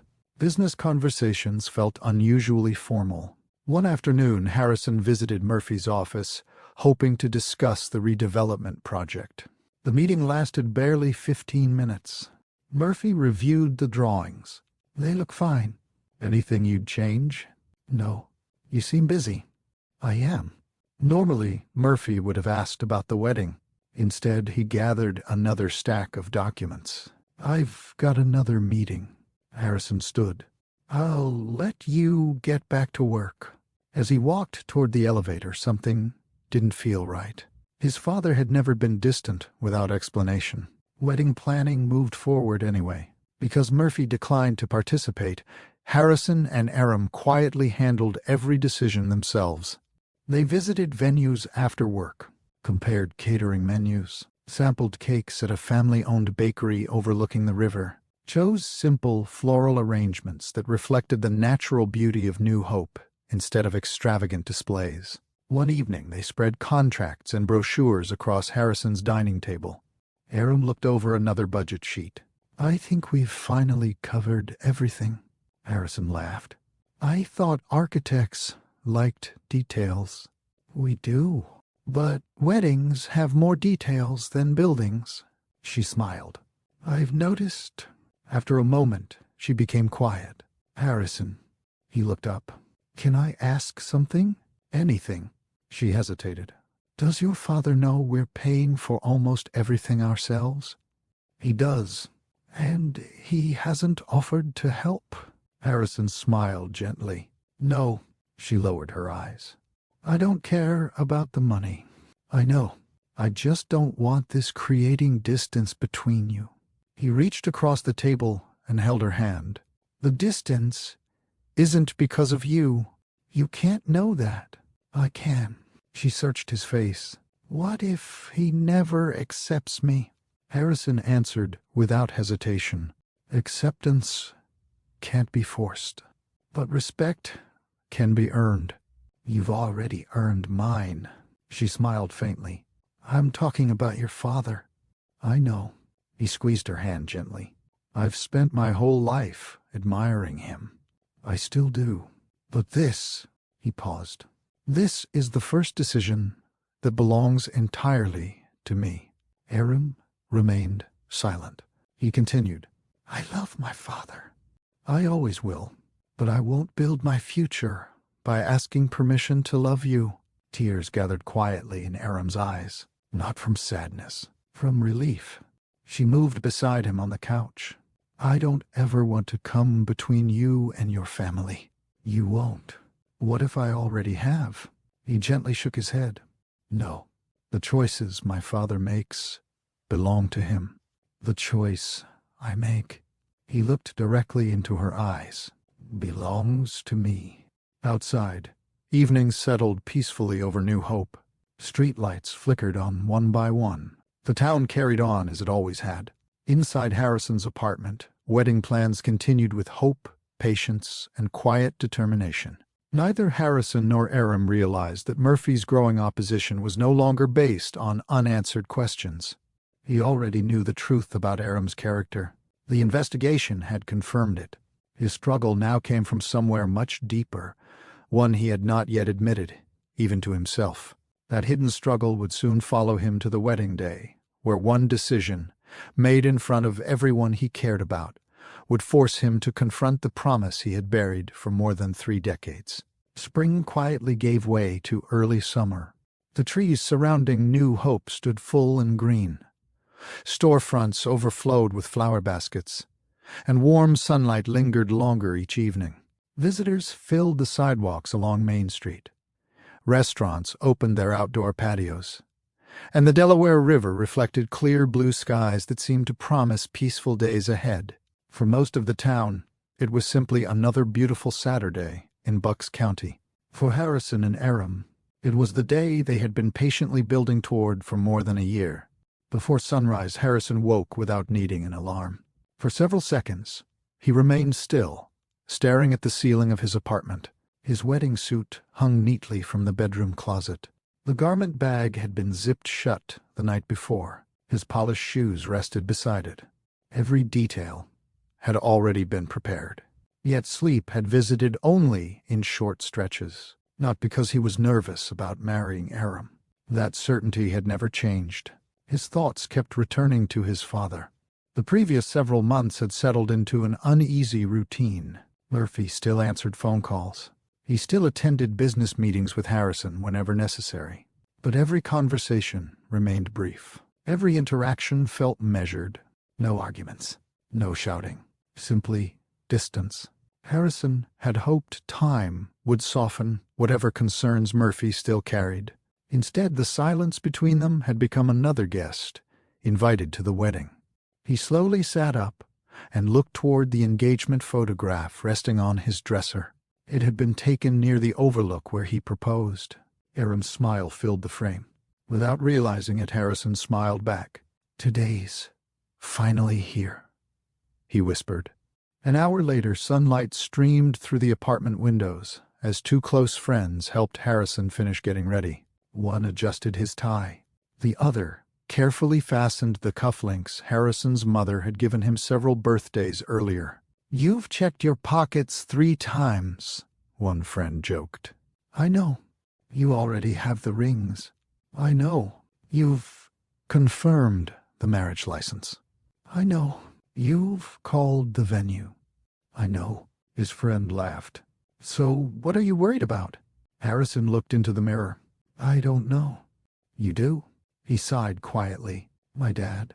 Neither friend responded immediately. They both knew enough about the past several months to understand. "You think he'll come?" "He said he would." "Then trust that." Harrison adjusted his jacket one final time. "I just hope today reminds him what's really important." Across town, another home had been awake since dawn. Soft music drifted through the living room, while sunlight illuminated white floral arrangements waiting beside the front door. Inside one of the upstairs bedrooms, Aram stood before a full-length mirror wearing a silk robe as the hairstylist finished the final touches. The room buzzed with quiet excitement. Garment bags hung from closet doors. Shoes waited neatly beside the dresser. Bouquets rested carefully inside vases filled with cool water. Everything had been organized days earlier. Still, the atmosphere carried the joyful energy that only wedding mornings seemed to create. One of her bridesmaids stepped into the room carrying a small jewelry box. "I almost forgot these." Aram laughed. "That would have made for interesting wedding photos." The bridesmaid smiled. "You'd still look beautiful." Another laugh filled the room. A gentle knock came at the bedroom door. "Come in," Aram called. Her mother entered holding 2 mugs of tea. Without saying anything at first, she handed one to her daughter. They stood together near the window, looking out across the quiet neighborhood. "I didn't sleep much," Aram admitted. "I know." "Was it obvious?" Her mother smiled. "You've been awake since 5. Aram laughed softly. "I kept thinking I'd forgotten something." "You haven't." They sipped their tea in comfortable silence. Finally, her mother spoke again. "When you were little," Aram looked toward her, "you used to line up all your dolls in the living room." A smile spread across Aram's face. "I remember. You'd perform pretend weddings every summer. I also made everyone applaud." "You certainly did." They laughed together. Her mother's smile gradually softened. "I always wondered what kind of man you'd choose." Aram lowered her eyes. "So did I. And now?" Her mother reached over and gently brushed a loose strand of hair behind her daughter's ear. "Now I know. Harrison is kind. He listens. He respects you." She paused. "I've watched the 2 of you together. He makes room for your dreams, instead of asking you to give them up." Tears quietly gathered in Aram's eyes. "I love him." "I know." Her mother embraced her gently. "And that's exactly why today matters." A short time later, Aram stepped into her wedding gown. The room fell completely silent. The elegant ivory dress reflected everything she had hoped for. Simple, graceful, timeless. No unnecessary extravagance. Just thoughtful craftsmanship that suited her perfectly. One bridesmaid covered her mouth. "Oh." Another quietly wiped away a tear. Her mother smiled through glistening eyes. "You look exactly like yourself." Aram laughed softly. "I think that's the nicest compliment you've ever given me." It was meant to be. She reached for her daughter's hands. "Never become someone else, simply because life becomes more complicated." "I won't." Several miles away, Murphy sat alone inside his home office. His wedding suit hung from the back of the door. The room remained unusually quiet. Normally, Saturday mornings involved reviewing project schedules or preparing for Monday meetings. Today, paperwork lay untouched across the desk. Instead, Murphy stared toward a framed photograph of Harrison, graduating from architecture school. He remembered placing a proud hand on his son's shoulder after the ceremony. "You earned this," he had said. It remained one of his favorite memories. A soft knock interrupted his thoughts. His wife stepped inside. "You haven't gotten dressed." "I will." She noticed the unopened garment bag. "The ceremony starts in 3 hours." "I know."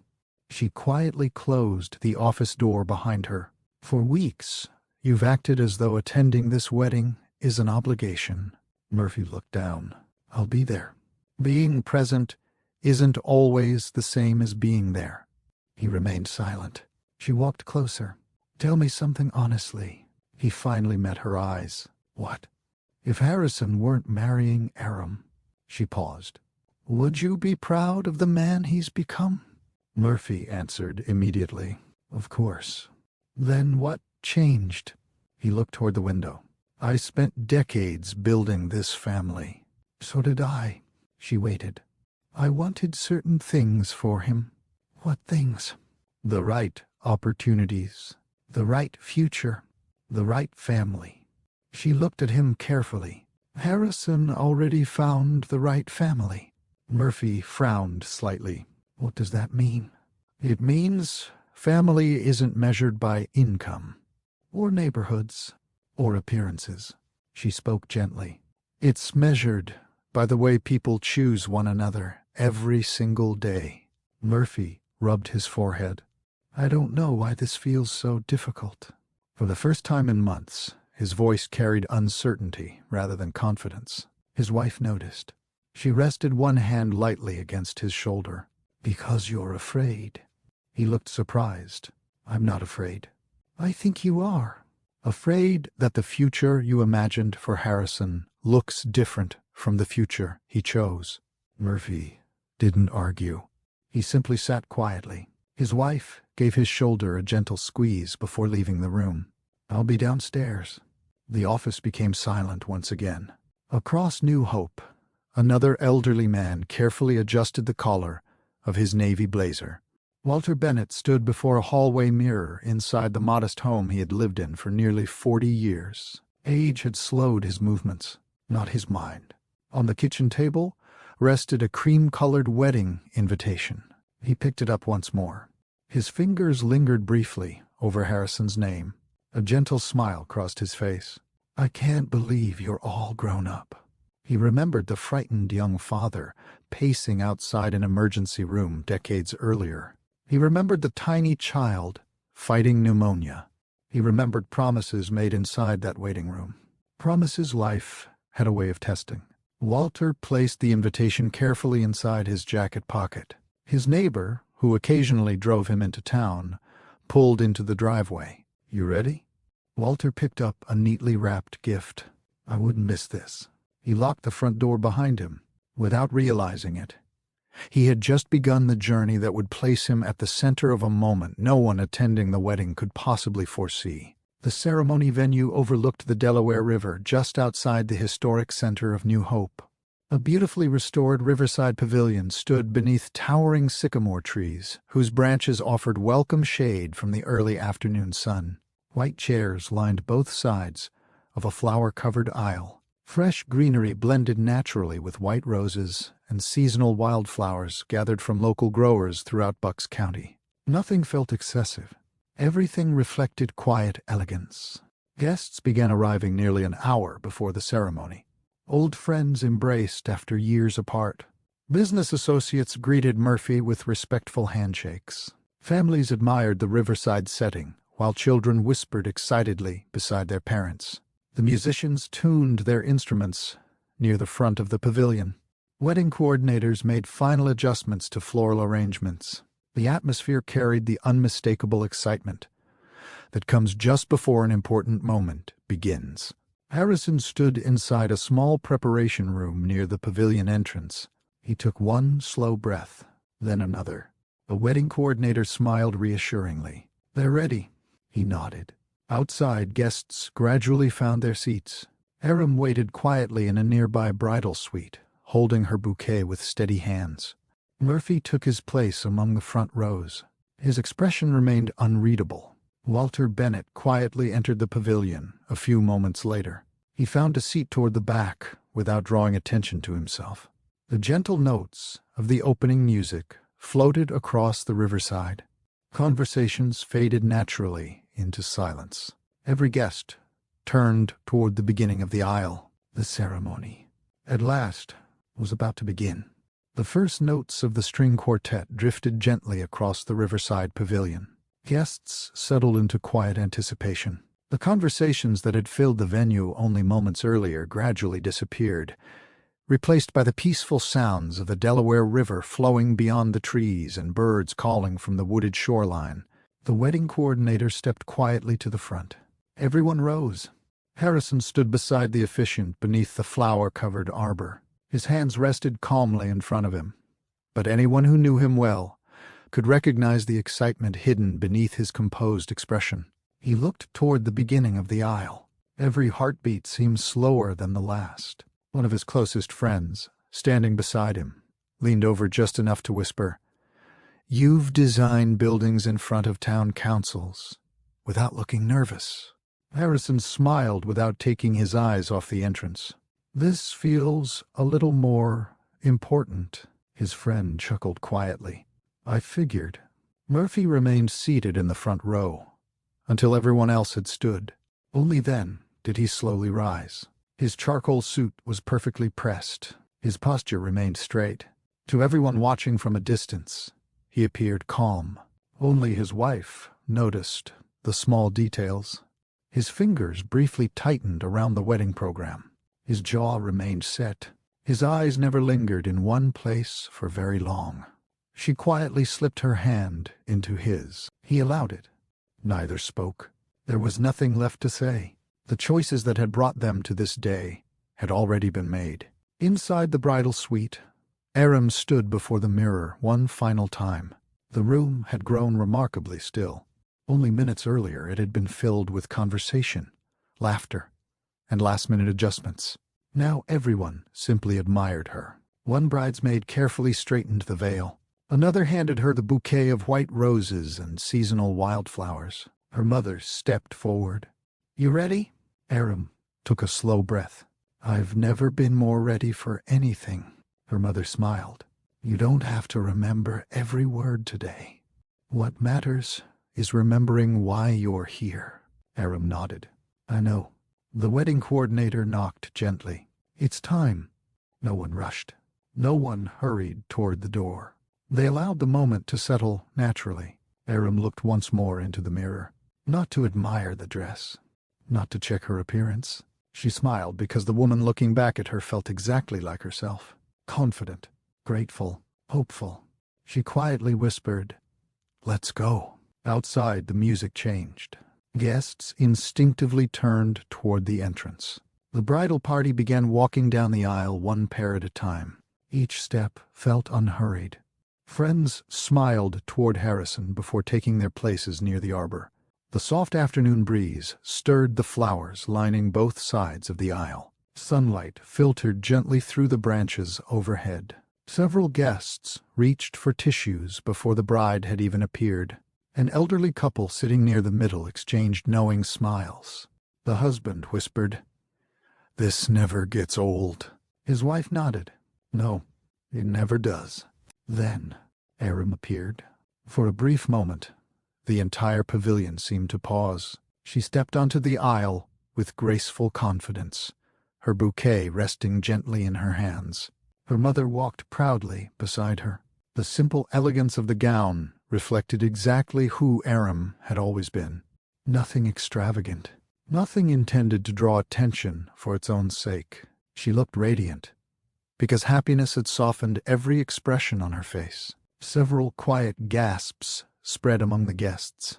One bridesmaid standing near the front covered her mouth to hide an emotional smile.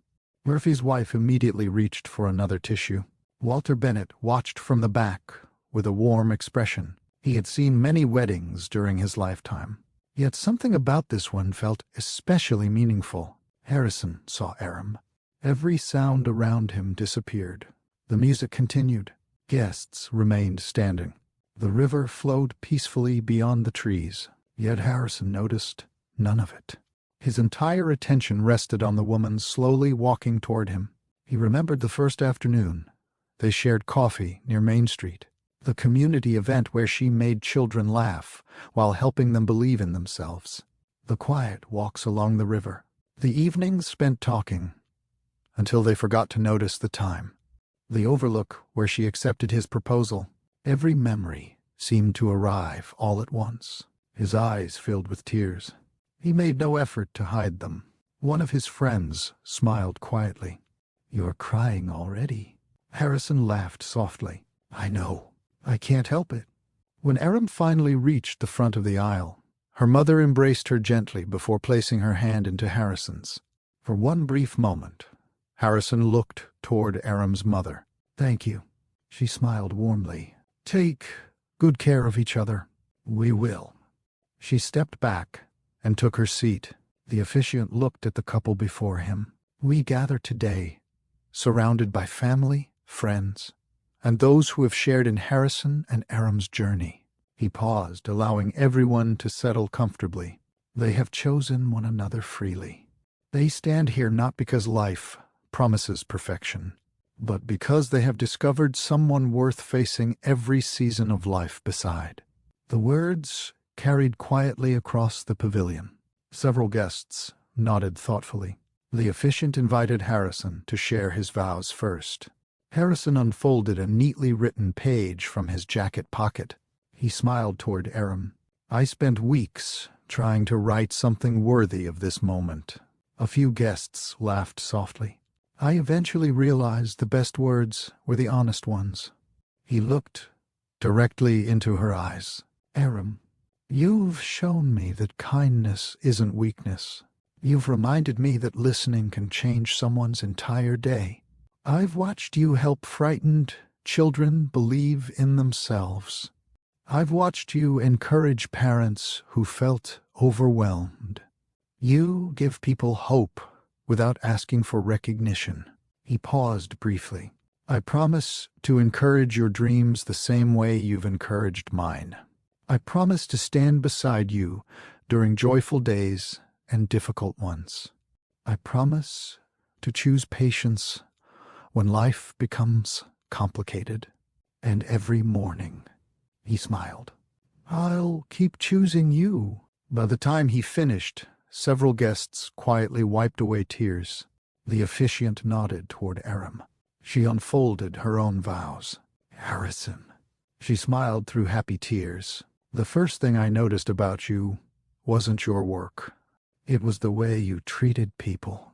You remembered names. You listened carefully. You made room for everyone's ideas. You've never asked me to become someone different. You've simply encouraged me to become more fully myself." She took a slow breath. "I promise to build a home where kindness is never mistaken for weakness. I promise to remind you to rest when work becomes overwhelming. I promise to celebrate your victories. And when life becomes uncertain," she reached gently for his hands, "I'll remind you of the strength we've already found together." Her voice remained steady until the final sentence. "I will love you with honesty, with respect, and with gratitude." The officiant smiled warmly. "May I have the rings?" Harrison's friend stepped forward and handed over the small wooden ring box. The officiant offered Harrison the wedding band. "Harrison, place this ring upon Aram's hand." Harrison carefully slid the ring onto her finger. The simple band caught the afternoon sunlight. The officiant turned toward Aram. "And now," she gently placed Harrison's ring onto his hand. Their fingers naturally remained together afterward. Neither hurried to let go. The officiant looked toward the gathered guests. "Marriage is built one ordinary day at a time. It grows through countless small choices, acts of patience, forgiveness, shared laughter, quiet conversations, mutual respect." He smiled toward the couple. "By the promises you have made before those who love you, I am honored to pronounce you husband and wife." A joyful wave of applause spread throughout the pavilion. Harrison looked toward Aram. She laughed softly through tears. "You can kiss your bride." The applause grew even louder as Harrison gently kissed Aram. Guests rose to their feet. Smiles filled every row. Several children clapped enthusiastically, without fully understanding why everyone else had become emotional. The string quartet transitioned into a joyful melody. The newly married couple turned toward their family and friends, hand in hand. Their first steps as husband and wife carried them back down the flower-lined aisle, while guests celebrated around them. Murphy applauded politely. His expression remained composed. Anyone unfamiliar with the family would have seen nothing unusual, but those who knew him well noticed the difference. His applause ended before everyone else's. His smile never appeared. He watched Harrison and Aram with thoughtful eyes that revealed an internal struggle he still refused to name. His wife quietly glanced toward him. She wanted to say something. Instead, she simply rested her hand gently against his arm once more. This time, Murphy didn't seem to notice. Outside the pavilion, Photographers gathered everyone for family portraits. Laughter returned naturally. Friends congratulated the newlyweds. Children chased bubbles drifting across the lawn, while guests accepted glasses of sparkling cider before walking toward the reception hall overlooking the river. Inside, staff made final preparations. Tables had been arranged with simple floral centerpieces. Soft music filled the room. Place cards waited neatly beside polished inner settings. The celebration was ready to begin. On the surface, everything appeared exactly as Harrison and Aram had hoped. Yet beneath the smiles, congratulations, and warm embraces, one unresolved tension quietly followed the family from the ceremony into the reception. It remained invisible to most of the guests, but before the evening ended, no one in that room would be able to ignore it. The reception hall overlooked a quiet stretch of the Delaware River.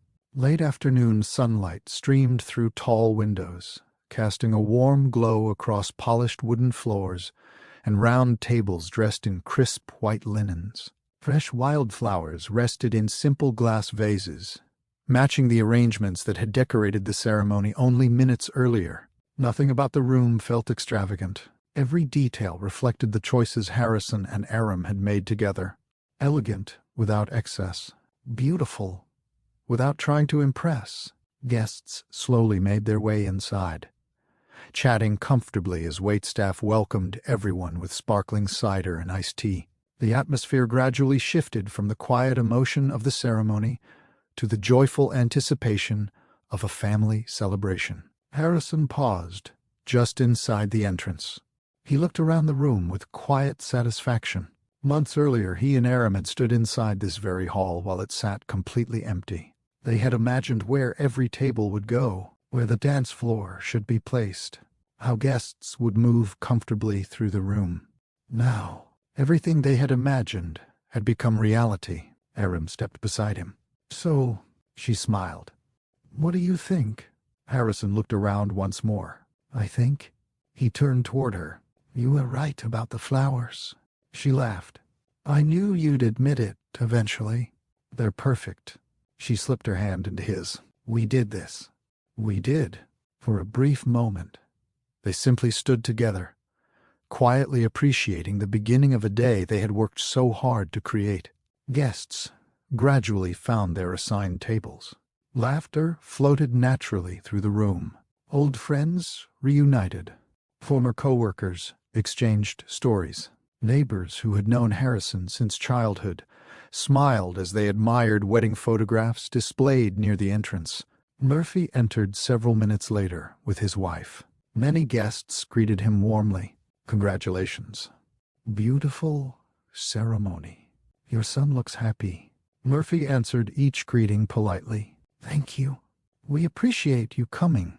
His words remained courteous. His smile never fully reached his eyes. His wife noticed. She quietly rested her hand against his arm. "You don't have to carry this all evening." Murphy looked toward the head table, where Harrison and Aram greeted arriving guests. "I'm fine." She studied him. "No, you aren't." Before he could answer, another business associate approached to congratulate him. The conversation ended there. Walter Bennett entered quietly near the back of the reception hall. Few guests recognized him immediately. Those who did greeted him with genuine affection. "Walter, it's good to see you. You made it." Walter smiled warmly. "I wouldn't have missed today." He accepted a glass of iced tea from one of the servers, before taking a seat toward the rear of the room. From there he could see almost everyone. The newlyweds, Murphy, the guests, the families slowly blending together. He smiled quietly. The scene reminded him how quickly life moved. One moment a father carried his frightened little boy into an emergency room. The next, that same little boy stood welcoming guests at his own wedding. Walter's thoughts lingered there for a moment, before returning to the celebration unfolding around him. The master of ceremonies stepped toward the microphone. He waited patiently until conversations settled. "Good evening, everyone." The room gradually became quiet. "On behalf of Harrison and Aram, Thank you for joining us today. Applause followed. We hope you'll enjoy a wonderful evening, celebrating two remarkable people. The crowd responded warmly. Before dinner is served, our newlyweds would like to welcome all of you personally. He smiled toward the head table. Harrison, Aram, the microphone is yours. Harrison stood first. He glanced toward Aram before facing the guests. Looking around this room, he smiled. It's impossible not to feel grateful. He looked across the tables. Some of you watched me grow up. Some of you welcomed Aram into your lives through the hospital. Others traveled long distances simply to celebrate with us. He paused. We know how valuable your time is. The fact that you've chosen to spend today with us means more than we can express. He looked toward Aram. My wife and I. The word made them both smile. Hope tonight reminds every person here how important family, friendship, and kindness truly are. Applause filled the room once again. Aram accepted the microphone. She looked around slowly before speaking. When I first moved to New Hope, she smiled. I never imagined this town would become home. She glanced toward her mother. I've been blessed by people who welcomed me into their lives with generosity and encouragement. She turned toward Harrison. And then I met someone who made this place feel even more like home. Several guests smiled. I want to thank everyone who helped us reach today. Our families, our friends, our co-workers, our neighbors. She laughed softly. And everyone who patiently answered my endless wedding questions. The room laughed with her, most of all. She reached gently for Harrison's hand. Thank you for believing in us. The applause lasted longer this time. Several guests rose briefly from their chairs before sitting again. The warmth inside the room felt unmistakable. Dinner was served. Conversations flowed easily between tables. Children-colored activity pages prepared especially for younger guests. Friends shared stories from college. Several of Harrison's co-workers teased him about finally taking a vacation. Even Murphy appeared slightly more relaxed as dinner progressed. Not cheerful, simply quieter. His wife noticed the change. She leaned toward him. You've hardly touched your meal. I'm not very hungry. You should eat something. He nodded absent-mindedly. Across the room, Harrison caught his father's eye and offered a hopeful smile. Murphy acknowledged him with a brief nod before looking back toward his plate. The distance remained, invisible to many, obvious to those closest to them. After dinner, the dance floor opened. The first dance belonged to Harrison and Aram. Soft music filled the reception hall as they moved slowly together beneath the hanging lights. Neither paid attention to the guests watching. For those few minutes, the crowded room seemed to disappear. You've hardly stopped smiling all day, Aram whispered. I married my best friend. I'd be worried if you weren't smiling. She laughed. What are you thinking about? He looked at her. That I never want you to doubt this decision. I won't, no matter what happens. She understood immediately, without mentioning Murphy's name, without discussing the tension surrounding them. She simply answered quietly, We're together. That's enough, he nodded. It always will be. The music ended. Applause followed. More dances began. Families filled the dance floor. Children spun happily in circles while grandparents laughed nearby. For a little while, the celebration felt exactly as Harrison had imagined. Then, the master of ceremonies returned to the microphone. He smiled warmly. Ladies and gentlemen, if I could have everyone's attention. Gradually, the room became quiet once more. We've reached one of the traditions many families look forward to. He looked toward the head table. Today marks the joining of two families. He smiled toward Harrison. And before we continue with dessert, We'd like to invite the fathers to officially welcome the bride into her new family." Several guests applauded. Others nodded approvingly. It was a familiar tradition, one that usually passed without anyone giving it much thought. Harrison stood. He accepted the microphone with a grateful smile. He turned toward Aram. She looked back at him with quiet affection. "Aram," he paused briefly, "from the first afternoon we met, you've brought kindness into every part of my life. You've challenged me to become a better man. You've reminded me that compassion and strength belong together." He smiled warmly. "Today isn't only the day you became my wife. It's the day you became part of my family." He reached gently for her hand. "So," he looked directly into her eyes, "welcome home." The room erupted into applause. Several guests stood. Others wiped away happy tears. Aram smiled through emotion, gently squeezing Harrison's hand. For one beautiful moment, everything felt exactly as it should. The master of ceremonies smiled broadly. "Thank you, Harrison." He turned toward Murphy. "And now," he extended the microphone respectfully, "Mr. Murphy, as the groom's father, would you like to welcome Aram into the family?" Every eye in the room shifted. Murphy slowly stood. The applause faded naturally. He accepted the microphone. The room waited. Murphy looked toward Harrison. Then his eyes settled on Aram. She met his gaze. Not with fear, not with anger, only quiet hope. Several seconds passed. No one spoke. The silence gradually became uncomfortable. The master of ceremonies smiled politely, assuming Murphy was gathering his thoughts. Murphy tightened his grip around the microphone. His wife looked toward him anxiously. Harrison waited patiently. Guests exchanged uncertain glances. Still, Murphy said nothing. The silence stretched longer. A fork slipped from someone's hand near the back of the room, the sound briefly echoing across the hall. No one reacted.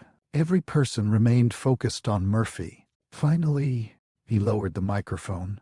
Without speaking a single word, he placed it carefully back into the master of ceremonies' hands. He looked once more toward Harrison, then toward Aram. His expression remained impossible to read. Without offering congratulations, without welcoming his son's bride, without acknowledging the tradition everyone expected him to honor, Murphy turned. He walked away from the head table, one measured step, then another. His polished shoes echoed softly against the wooden floor. The room remained completely silent. No music, no conversation, no movement. The reception doors opened. Murphy walked through them without looking back. The doors closed behind him. For several heartbeats, no one knew what to do. The master of ceremonies stood frozen. Guests stared toward the entrance. Harrison remained motionless beside Aram, struggling to understand what had just happened. Aram held herself with remarkable composure, but the disappointment in her eyes could not be hidden. The celebration that had filled the room only moments earlier had vanished. No one noticed the elderly man quietly rising from his chair near the back of the reception hall. Walter Bennett carefully straightened his blazer. He looked toward the closed doors, through which Murphy had disappeared. Then he looked at Harrison. Finally, he began walking slowly toward the microphone. Walter Bennett walked with the steady, deliberate pace of someone who had learned that the right words never needed to compete with noise. The reception hall remained frozen. No one spoke. No one reached for another glass. Even the musicians, uncertain whether they should continue playing, quietly lowered their instruments. Walter stopped beside the master of ceremonies. The younger man looked at him with uncertainty. "Sir," Walter offered a gentle smile, "if you don't mind, I'd like to say a few words." The master of ceremonies hesitated only briefly before handing him the microphone. Something about the elderly man's calm presence carried quiet authority. No one questioned it. Walter turned slowly toward Harrison and Aram. His eyes lingered on the newlyweds for a moment before he faced the guests. "My name." He paused gently. is Walter Bennett. Several guests nodded in recognition. Others whispered quietly to the person beside them. I know him. He's been in New Hope forever. Didn't he help organize the hospital foundation years ago? He did. Walter waited until the whispers settled naturally. I've lived in this community for most of my life. I've watched children become parents. I've watched businesses rise. I've watched neighbors carry one another through seasons of joy and seasons of loss. His eyes moved toward Harrison. And today, I've had the privilege of watching a little boy become a husband. Harrison looked puzzled. Walter smiled warmly. You don't remember meeting me. You were much too young. Murphy had only reached the reception hallway outside. He hadn't left the building. The muffled sound of Walter's voice drifting through the partially open doors stopped him. He recognized that voice immediately. His shoulders stiffened. Slowly, almost reluctantly, he turned around.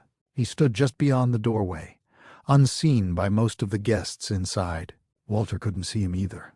Or perhaps he simply chose not to acknowledge him yet. Inside the reception hall, Harrison looked toward Walter with growing curiosity. I'm sorry, Harrison said gently. I don't believe we've met. Walter chuckled softly. No, we haven't. At least, not in a way you'd remember. He rested both hands lightly on the microphone. 31 years ago. Your father carried you into an emergency room. Every guest became noticeably still. Murphy closed his eyes for a brief moment in the hallway. The memory returned with astonishing clarity. Rain striking the windshield. Tiny coughs coming from the passenger seat. The fear that had settled deep inside his chest. He hadn't thought about that morning in years. Not like this. Walter continued. You were only 14 months old. You had severe pneumonia. The doctors moved quickly. They had to. He smiled faintly toward Harrison. You were a determined little fellow. Several guests exchanged curious glances. Harrison looked toward Aram. Neither of them interrupted. Walter's voice carried the calm rhythm of someone sharing something deeply personal, rather than performing for an audience. I happened to be sitting in that same emergency department. I wasn't there for myself. I'd been visiting a friend recovering from surgery. When I walked toward the waiting area, I noticed a young father. His eyes shifted briefly toward the reception doors. He wasn't sitting. He wasn't reading. He wasn't talking. He simply walked back and forth. Again and again and again. Walter smiled gently. I've seen enough frightened parents to recognize one. Murphy remained motionless outside the doors. Every sentence carried him farther back into that hospital. He remembered trying not to panic, trying not to cry, trying to convince himself Harrison would survive. He remembered believing no one noticed. Walter had noticed. Walter continued quietly. I asked someone what had happened. They told me a little boy had arrived, struggling to breathe. He looked toward Harrison once more. I watched your father pace that hallway for nearly an hour. When the doctor finally came out, I saw relief, but only for a moment. Walter lowered his eyes.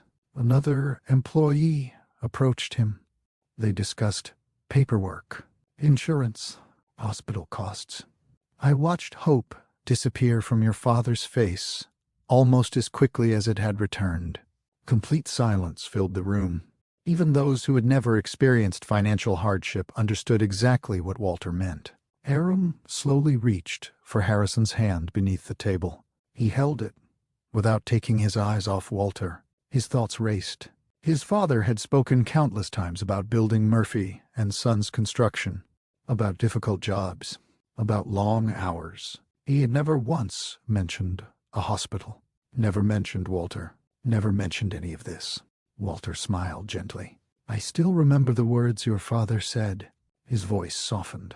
Please don't stop helping my son. Several guests lowered their heads. Murphy's wife quietly covered her mouth.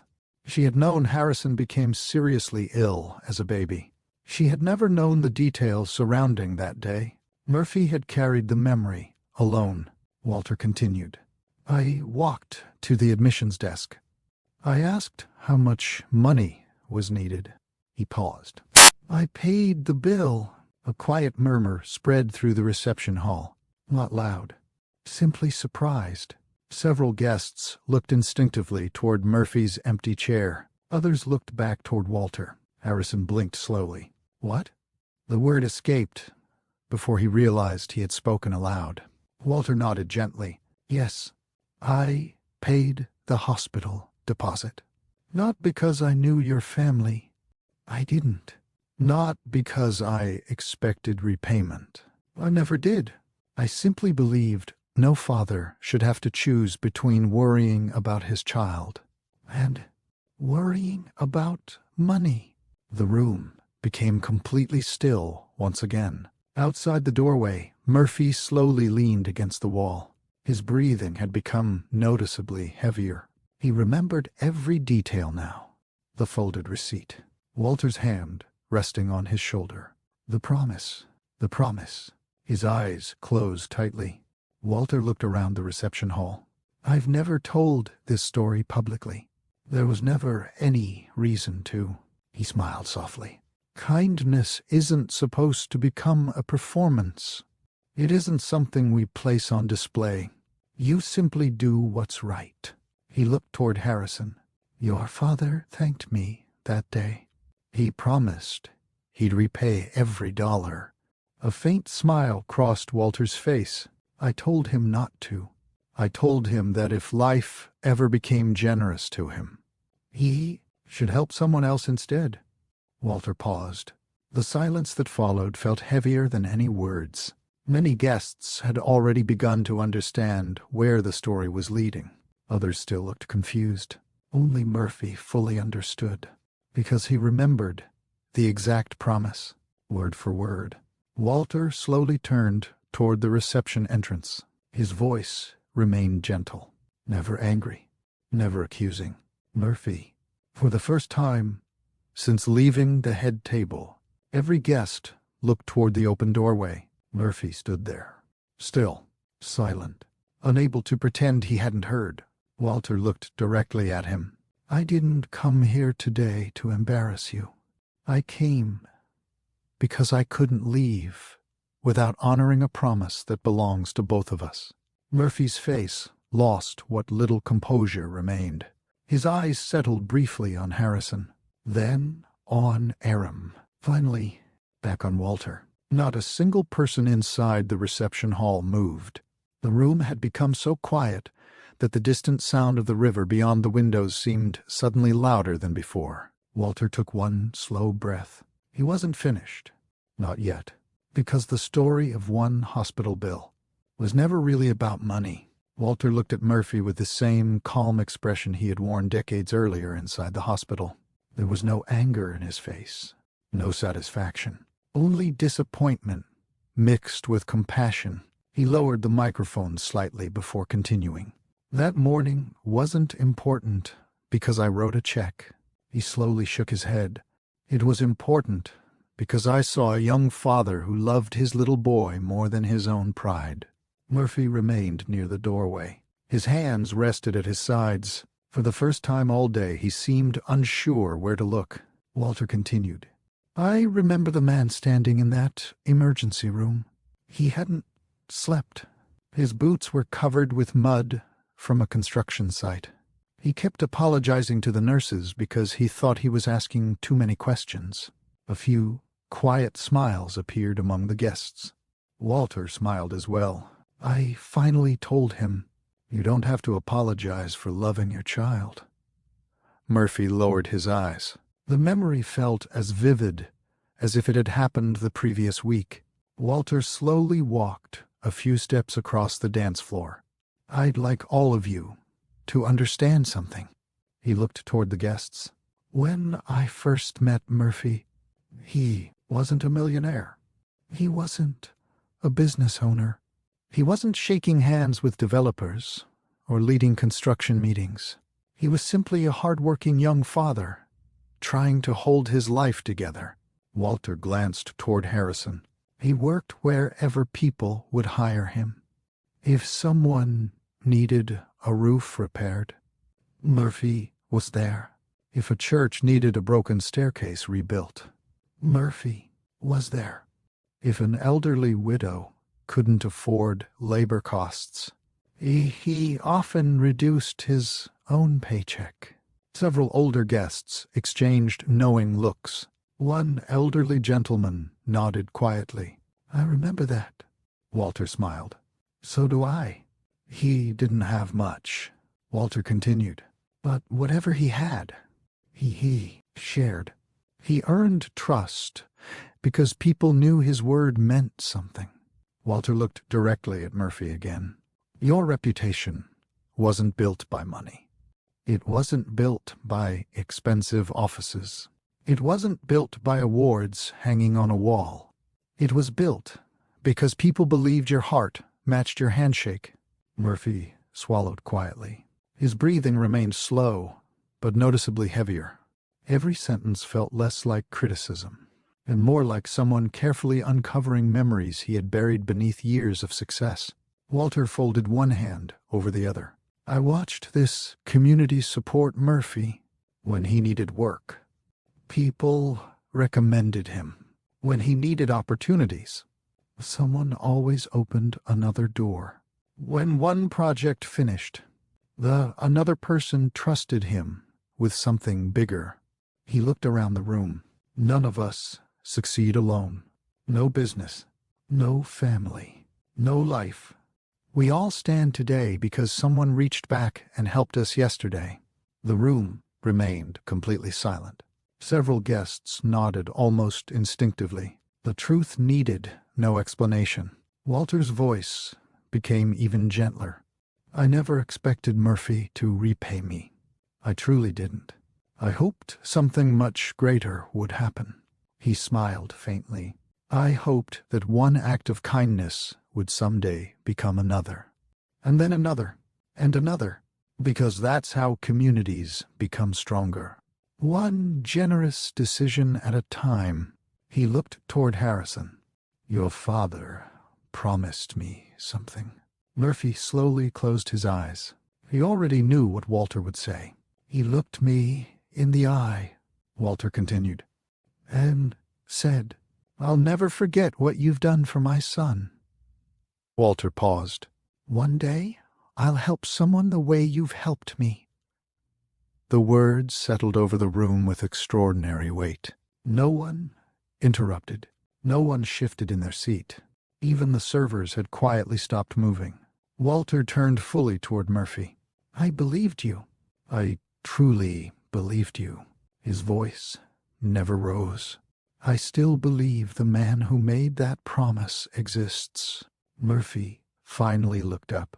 His face carried none of the confidence people associated with the owner of Murphy and Sons Construction. Instead, he looked like the frightened father from 31 years earlier, only older, much older. Walter spoke carefully. "Murphy, I've asked myself one question all afternoon. When did protecting your family name become more important than protecting your family's heart?" The sentence seemed to settle over every table at once. No one moved. Walter continued before Murphy could answer. "I've watched your son today. I watched him thank every guest. I watched him treat every server with respect. I watched him look at his bride as though she were the greatest blessing he'd ever received." A warm smile crossed Walter's face. "I also watched Aram." He turned toward her. "You thanked people who were serving your meal. You smiled at children you didn't even know. You complimented this staff. You remembered names. You made nervous guests feel comfortable." He nodded gently. "Character has a way of introducing itself long before anyone asks about a person's background." Aram lowered her eyes, humbled by the attention. She hadn't expected to become part of Walter's speech. Walter slowly approached the head table. He looked first at Harrison. "Harrison, you remind me of your father. Several guests looked surprised. Walter smiled. I didn't say the man standing here today. I said the young father I met 31 years ago. The man who believed gratitude mattered. The man who worked until his hands bled because he wanted his son to have opportunities he never had. He rested a gentle hand on Harrison's shoulder. I see that same kindness in you. I see that same willingness to serve others. You inherited more than your father's name.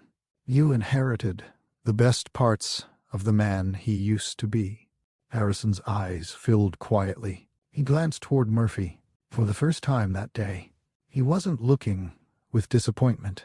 He was searching for understanding. Walter then turned toward Aram. My dear. His voice carried the warmth of a grandfather speaking to someone he already respected. I know today has been painful. You came into this family with an open heart.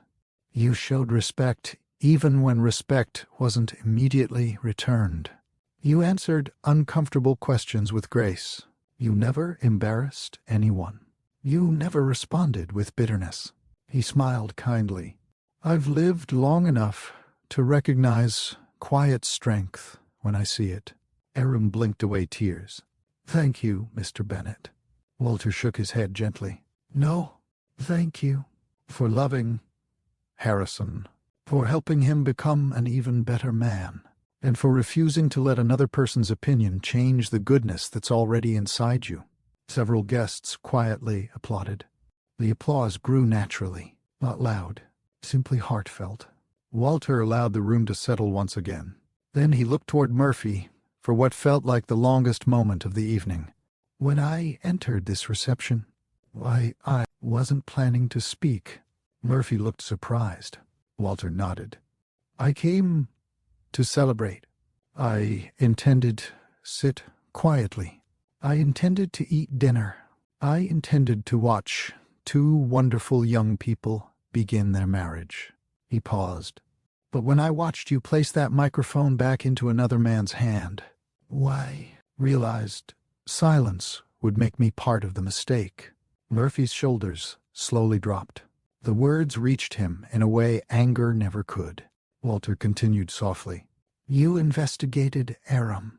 Several guests looked toward Murphy in surprise. Walter didn't sound accusing, only saddened. You searched for reasons not to trust her. You found none.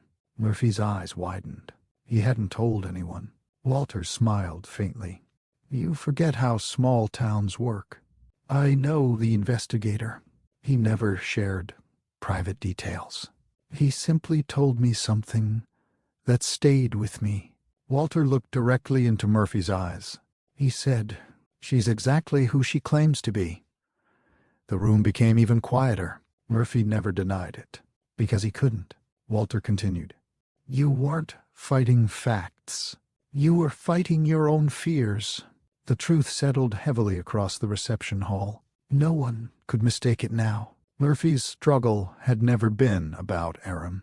It had been about the image of the future he had created in his own mind. An image so powerful, he had almost sacrificed his relationship with his own son to protect it. Murphy's breathing became uneven. His eyes glistened. He looked toward Harrison, then toward Aram. His lips parted slightly. No words came. For the first time in decades, the man who always knew exactly what to say during business negotiations had no words at all. No one rushed to fill the silence. Not Harrison, not Aram, not the guests. The reception hall remained wrapped in the quiet weight of everything Walter had revealed. Murphy stood near the entrance, exactly where Walter's words had found him. For decades, he had walked confidently into boardrooms, negotiated multi-million-dollar contracts, settled disputes between contractors, and made difficult decisions that affected hundreds of employees. He had always known what to say. Today, words refused to come. Walter didn't pressure him. Instead, he quietly placed the microphone back onto its stand. Then he looked at Murphy with the same patient expression he had worn inside the hospital all those years earlier. I've said what I came to say. The invitation was clear. The next choice belonged entirely to Murphy. No one else could make it for him. Murphy slowly stepped back into the reception hall. Every eye followed him. The distance from the entrance to the head table was no more than 30 feet. It felt much farther. Each step carried memories he had ignored for years. The young father sleeping in hospital chairs. The first construction job that barely covered rent. The church renovation that led to another opportunity. Walter refusing repayment. The folded hospital receipt he had once carried inside his wallet every day. He remembered looking at it whenever work became difficult. He remembered promising himself that if life ever changed, he would never become the kind of man who forgot where he started. Somewhere along the way, he had stopped looking at that receipt. Eventually, he had stopped thinking about it altogether. Murphy reached the front of the room. He didn't immediately face the guests. Instead, he looked at Harrison. For several moments, neither father nor son spoke. Harrison's disappointment remained visible. So did his love. That combination hurt Murphy more than anger ever could. He had prepared himself for resentment. He had not prepared himself for compassion. His voice finally emerged, quieter than anyone in the room had ever heard it. "Harrison." He stopped. The single word caught in his throat. He tried again. "I don't know where to begin." Harrison answered honestly. "You don't have to begin with excuses." Murphy slowly shook his head. "I wasn't planning to." He turned toward Aram. She remained beside Harrison, her hands gently folded in front of her. She wasn't avoiding his eyes.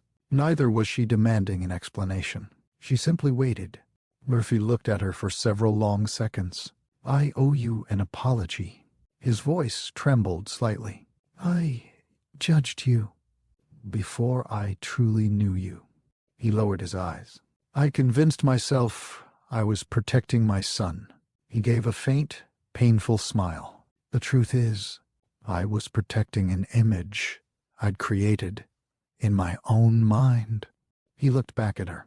"You never gave me a reason to doubt your character." "Not once." "I found reasons anyway." The room remained completely silent. Murphy continued. "You came into my home with kindness.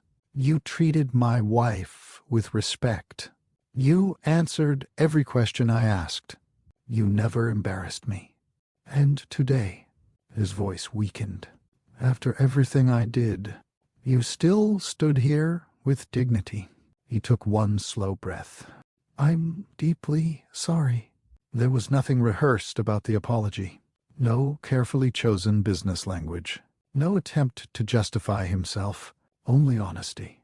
Aram remained quiet for a moment. Everyone waited for her response. She finally stepped forward. Not dramatically. Simply enough to shorten the distance between them. "Mr. Murphy." Her voice remained calm. "When I accepted Harrison's proposal, I understood I wasn't only joining his life. I was joining his family." She smiled gently. "I hoped one day we'd understand each other." She paused. "I didn't expect that understanding to begin today." Murphy listened carefully. "I won't pretend today didn't hurt." It did.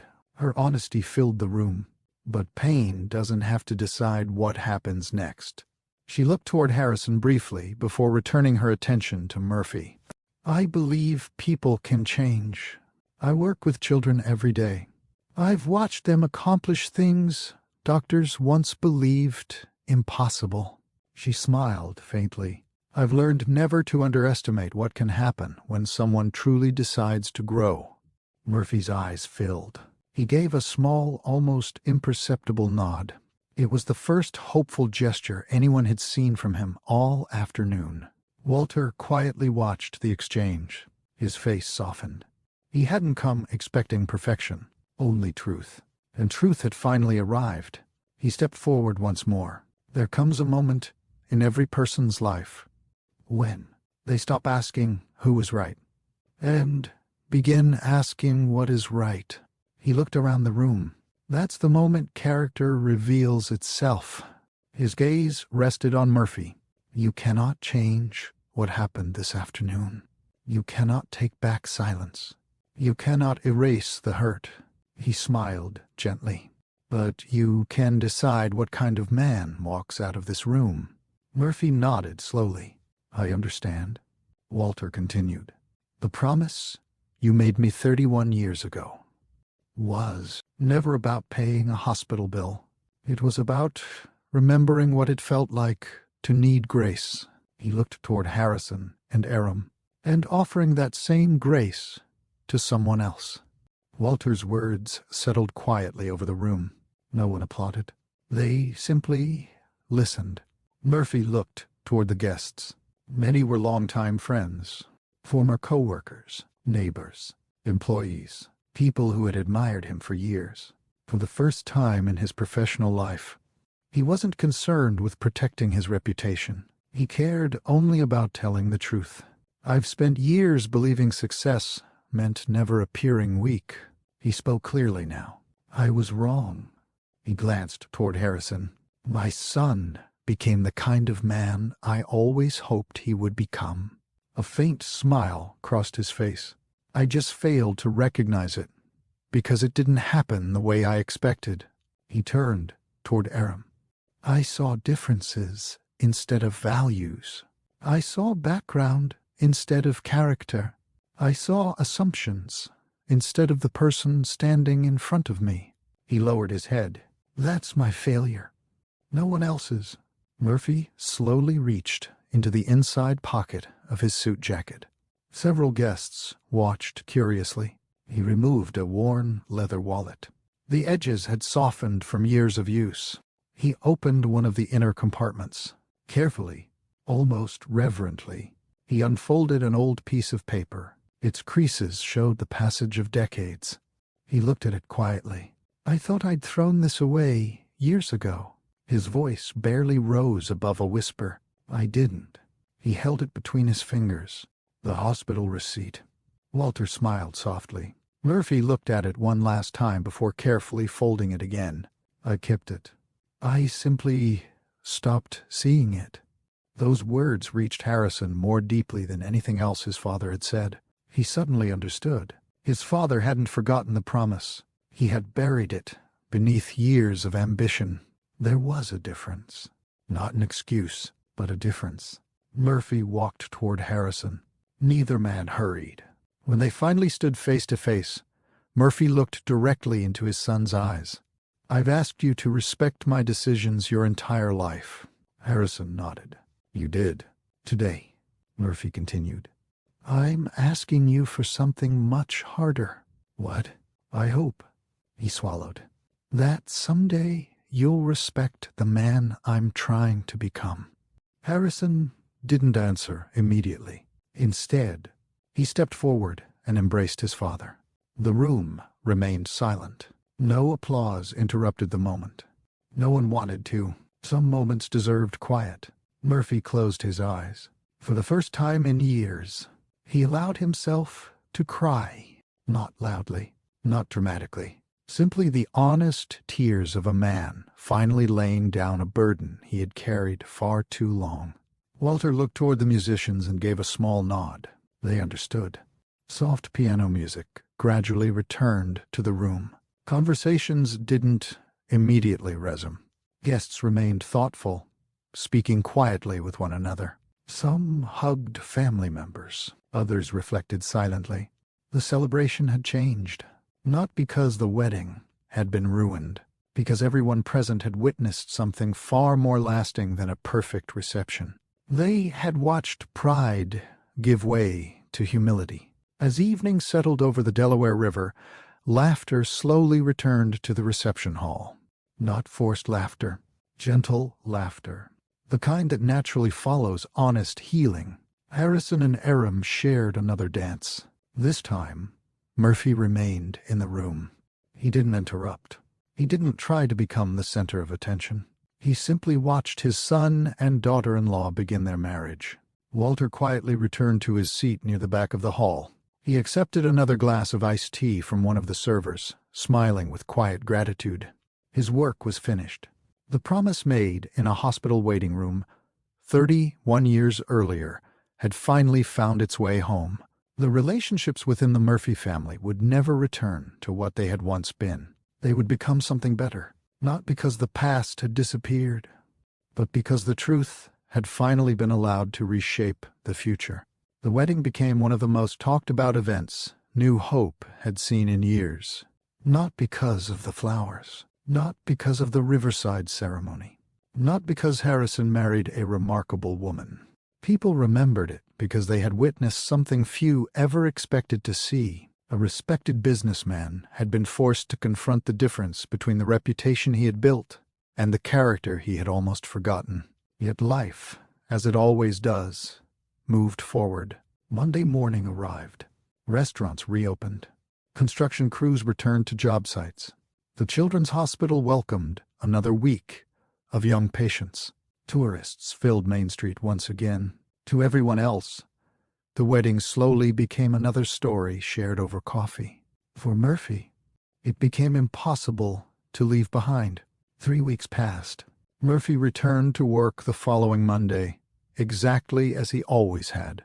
He arrived before sunrise, reviewed project schedules, walked through construction sites, attended planning meetings, answered emails.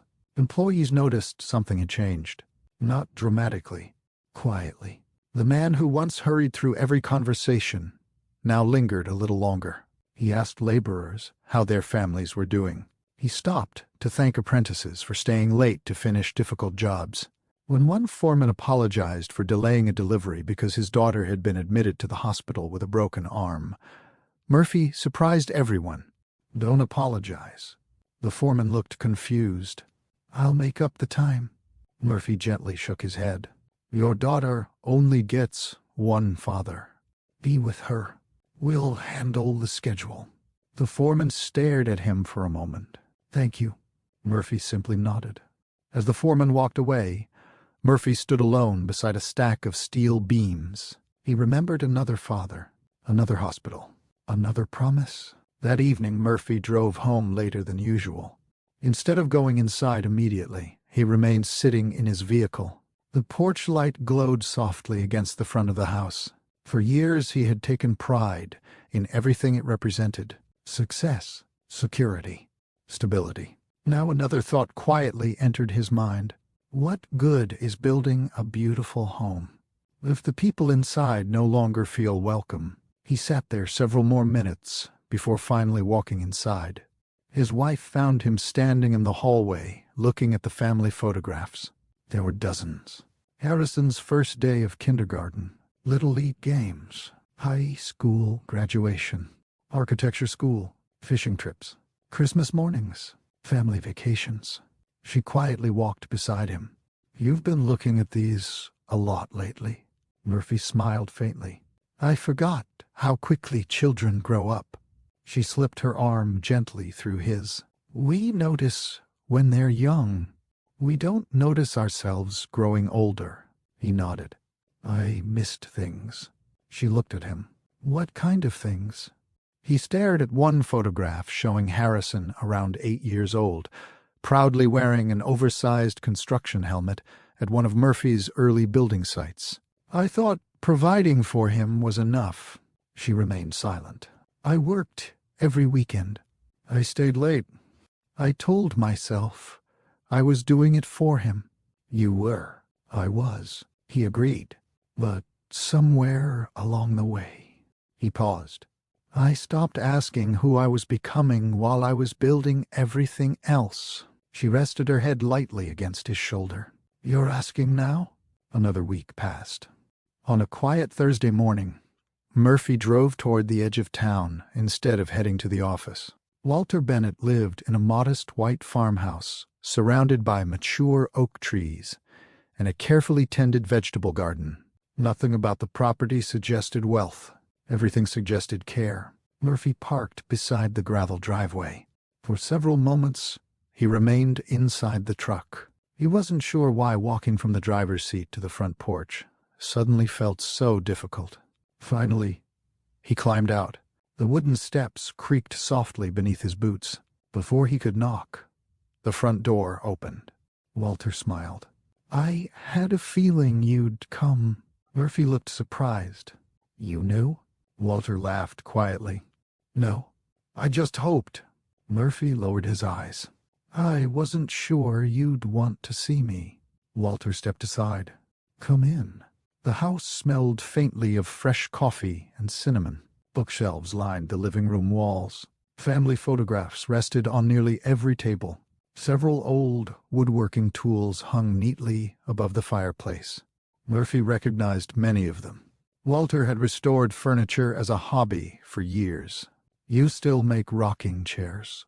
Walter smiled. When my hands cooperate. Murphy looked around. I haven't been here in a long time. Too long. Walter motioned toward the kitchen. Coffee?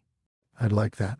They settled at a small wooden table overlooking the backyard. Neither spoke immediately. Walter poured 2 mugs before sliding one across the table. Murphy wrapped both hands around the warm cup. I've replayed that day. He stopped. The wedding. Walter nodded quietly. So have I. Murphy looked down. I embarrassed my son. Yes. I hurt Aram. Yes. I disappointed you. Walter smiled gently. You don't owe me an apology. Murphy looked confused. I don't. Walter shook his head. No. You owed one to Harrison. You owed one to Aram. My opinion has never been the important one. Murphy sat quietly. I've spent weeks asking myself how I became that man. Walter stirred his coffee slowly. What answer have you found? Murphy thought carefully before speaking. I believed success meant protecting everything I'd built. Walter nodded. And I became so focused on protecting it that I stopped noticing what was worth protecting. Walter smiled sadly. That's an easy mistake. Murphy looked surprised. You've made it? Walter chuckled. Different mistake. Same lesson. Walter leaned back in his chair. When I was younger, I spent nearly 10 years working 6 days a week. Murphy listened carefully. I told myself I was providing for my family. He smiled faintly. My daughter finally asked me one evening why I never came to her school concerts. Murphy remained silent. I realized she didn't need another paycheck. Walter looked toward the window. She needed her father. Murphy slowly nodded. I've never forgotten that conversation. Walter looked back at him. The people we love rarely remember how many hours we worked. They remember whether we were present. Murphy stared into his coffee. Every sentence felt painfully familiar. After several quiet moments, Murphy spoke again. There's something else. Walter waited. I haven't been able to stop thinking about Harrison's mother. Walter looked up. Murphy smiled sadly. She always believed people deserved second chances. I remember. If she had been alive. He stopped. I don't think any of this would have happened. Walter answered carefully. Perhaps. Or perhaps she would have reminded you sooner. Murphy looked toward one of Walter's bookshelves. I used to hear her voice whenever I made difficult decisions. He smiled faintly. Somewhere along the way. Business became louder. Walter allowed the silence to linger before answering. The voices we choose to listen to eventually shape the people we become. Murphy nodded slowly. I understand that now. Before leaving, Murphy walked with Walter through the vegetable garden. Tomatoes climbed neatly staked vines. Fresh herbs filled raised beds. Birdsong carried gently across the property. Walter stopped beside a young maple tree planted near the edge of the yard. I planted this after my wife passed away. Murphy looked at the tree. It was barely taller than my knee. Walter smiled. Growth isn't always obvious. You look away for a while. Then one day, you realize something has become strong without making any noise. Murphy rested one hand lightly against the tree's trunk. I don't know if Harrison will ever fully trust me again, Walter answered honestly. He might not. Murphy looked disappointed. Walter continued gently. Trust isn't returned because we ask for it. It's rebuilt because our actions become consistent enough that other people feel safe believing us again. Murphy nodded. No shortcuts. No, Walter smiled. They never were. Murphy thanked Walter before walking back toward his truck. He didn't start the engine immediately. Instead, he looked across the quiet property one last time. For the first time in many years, he wasn't thinking about contracts or reputation or the next business opportunity. He was thinking about relationships, promises, choices, the kind of legacy that remained after titles and accomplishments no longer mattered. He reached into his jacket pocket. The old hospital receipt remained there, carefully folded. This time, when he looked at it, he didn't see debt. He saw responsibility. He placed it back inside his wallet, started the truck, and drove toward New Hope with one clear purpose: not to ask Harrison and Aram for immediate forgiveness, but to begin earning the chance to receive it, one honest decision at a time. Murphy didn't call Harrison immediately. More than once, he picked up his phone, found his son's name in his contacts, and rested his thumb over the call button. Each time, he put the phone back down, not because he had changed his mind, because he had spent too many years believing difficult conversations could be handled on his schedule. This one couldn't. Walter's words remained with him. Trust isn't returned because we ask for it. It's rebuilt because our actions become consistent enough that other people feel safe believing us again. Murphy understood something now that had escaped him for months. An apology delivered too quickly could become another way of making himself feel better. He didn't want relief. He wanted restoration. Those were not the same thing. Nearly 2 weeks later, Harrison received a text message. It contained only one sentence. Would you and Aram be willing to have dinner with me? Wherever you choose. No expectations, Dad. Harrison stared at the screen for several moments. Aram looked up from the kitchen where she was preparing dinner. What is it? He silently handed her the phone. She read the message once, then again. Neither of them spoke immediately. Finally, Harrison asked, What do you think? Aram returned the phone. I think he's trying. He is, but I don't know if I'm ready. She walked over and gently leaned against the kitchen counter. You don't have to decide tonight. He nodded. I've imagined this conversation for months, and now that it's here, I'm not sure what I'm supposed to feel. Aram smiled softly. You don't have to know. It's okay to take your time. He looked toward her. Would you come with me if I said yes? Without hesitation, she answered, Of course. 2 days later, Harrison replied, Saturday at 6, the Riverside Cafe. Murphy answered almost immediately. Thank you. Nothing more. No attempt to explain. No emotional speech through text messages. Just gratitude. Saturday evening arrived beneath clear skies. The Riverside Cafe overlooked a peaceful stretch of the Delaware River. The dinner crowd remained light. Soft music played quietly through hidden speakers while candlelight reflected across the windows. Harrison and Aram arrived first. They chose a table near the back, where conversation would remain private. Neither seemed nervous. Neither seemed completely relaxed. They simply understood the importance of the evening ahead. A server brought water before quietly stepping away. Several minutes later, Murphy entered. He spotted them immediately. For a brief moment, he simply stood there, looking at his son, looking at Aram, almost as though he wanted to memorize the sight before walking any closer. Finally, he approached. Thank you for coming. Harrison stood. So did you. Murphy nodded politely toward Aram. Good evening. Good evening. He waited until they invited him to sit before taking his chair. The small gesture didn't go unnoticed. Months earlier, Murphy would have naturally assumed control of the conversation. Tonight, he waited. The server returned. Murphy ordered coffee. Harrison and Aram ordered dinner. Ordinary decisions. Ordinary conversation. For several minutes, they discussed the weather, the redevelopment project, the children's hospital. Nothing difficult. Not yet. When the server walked away again, Murphy folded his hands together on the table. I've spent the last several weeks thinking about what I wanted to say. He looked at Harrison first.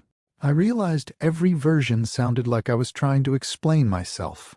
He slowly shook his head. I don't want to explain. I want to accept responsibility. Neither Harrison nor Aram interrupted. Murphy continued. I failed both of you. I don't think there's another way to say it. He looked toward Harrison. You invited me into one of the most important days of your life. I answered that invitation by making it about myself.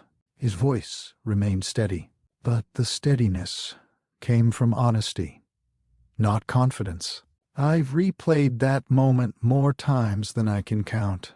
I wish I could take it back. I can't.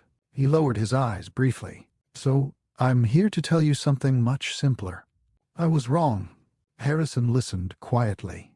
The words mattered. But what mattered even more was what Murphy didn't say. He didn't blame stress. He didn't blame misunderstanding. He didn't mention business. He didn't talk about family expectations. There were no excuses hiding inside carefully chosen sentences, only ownership. Murphy looked toward Aram.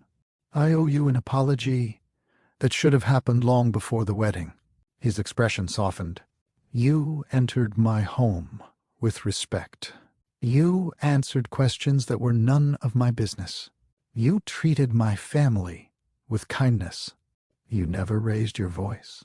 You never responded to my coldness with anger. He paused. And I rewarded that grace by making you feel unwelcome. The sentence lingered heavily between them. I can't imagine how painful that must have been. Aram remained thoughtful before answering. It was painful. Murphy nodded slowly. I know. No? She smiled gently. I don't think you did. He accepted that. You're right. I didn't. Silence returned briefly. Not uncomfortable silence. Reflective silence. Murphy finally spoke again. I asked a private investigator to look into your life. He didn't avoid the truth. I know, Aram answered calmly. Murphy looked surprised. You knew? She smiled faintly. I didn't know at first. But after Walter mentioned it, it wasn't difficult to figure out. Murphy lowered his head. I'm ashamed of that decision. What hurt the most? Aram said quietly. Wasn't the investigation. He looked up. It was realizing that you searched for reasons not to trust me, instead of giving me reasons to earn your trust. Murphy closed his eyes briefly. She was right. Perfectly right. I don't have an answer for that. You don't need one, she replied. You've already admitted it. Harrison finally spoke. His voice remained calm. I need you to understand something. Murphy nodded. I'm listening. I never stopped loving you. Murphy's eyes filled immediately. But Harrison continued. I stopped understanding you. I grew up believing integrity mattered more than appearances. I believed that because you taught me. He smiled sadly. Then suddenly, it felt like those lessons no longer applied. Murphy quietly rubbed one hand across his forehead. I know.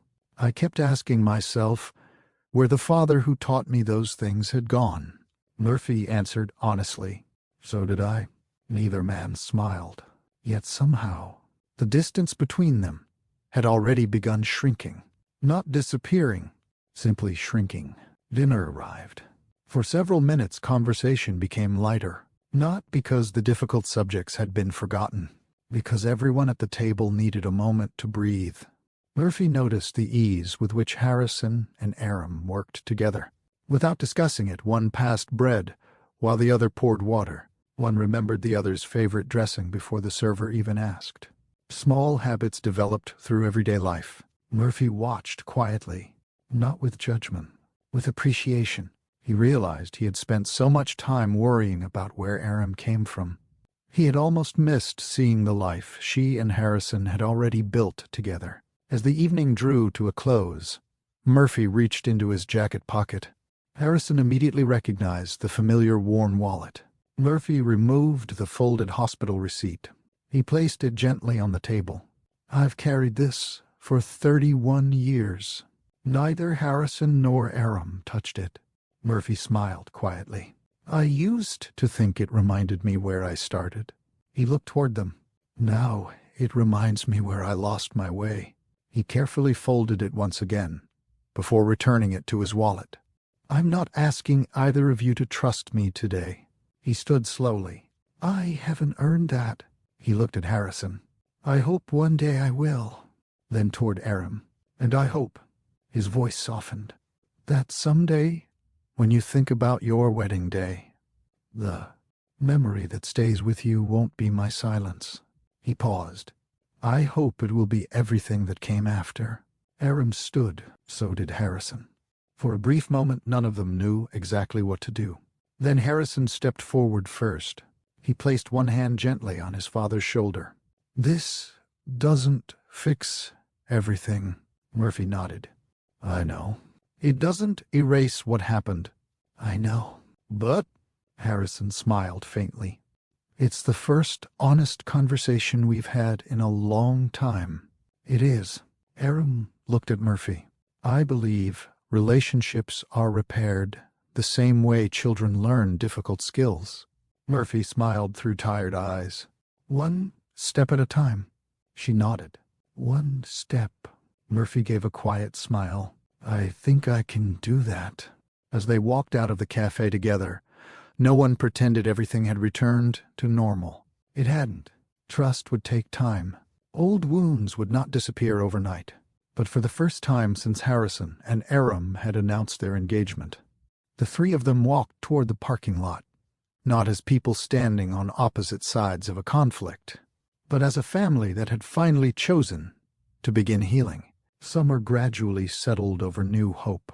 The river reflected long evenings filled with golden light. Families gathered in the parks. Local businesses welcomed visitors from neighboring towns. Construction continued across the community, and children once again filled the sidewalks with bicycles, laughter, and sidewalk chalk drawings. Life never paused, simply because someone had learned an important lesson. It quietly offered another opportunity to live differently. Murphy intended to accept that opportunity. Not once, every day. Several months after the wedding, Murphy requested a meeting with the executive team at Murphy and Sons Construction. The managers gathered around the familiar conference table expecting another discussion about commercial projects or expansion plans. Murphy entered carrying a single folder. No presentation, no financial reports. He remained standing. "I've called this meeting because we're making a change." The room became attentive. "For years, we've measured success by contracts completed, revenue, growth. Those things matter." He nodded. "They always will, but they won't be the only things that define this company anymore." Several managers exchanged curious looks. Murphy continued. "I've spent most of my career believing our greatest achievement was what we built." He smiled quietly. "I've changed my mind. Our greatest achievement should be the people we help build." He opened the folder. Inside was a proposal. Beginning that autumn, Murphy and Sons Construction would establish an annual apprenticeship scholarship for young adults from families facing financial hardship. The program would provide paid training, trade certifications, mentorship, and educational support. No recipient would be chosen based on family connections. Only character, commitment, and willingness to work. One manager raised his hand. "What inspired this?" Murphy smiled. "A debt that kindness already paid a long time ago." He left it there. Some stories didn't need every detail explained. The apprenticeship program quickly became more than Murphy had imagined. Experienced employees volunteered to mentor new workers. Retired craftsmen offered weekend workshops. Local businesses donated equipment. Community colleges partnered with the company to provide technical classes. Murphy insisted on meeting every new apprentice personally, not inside the boardroom, on the construction site.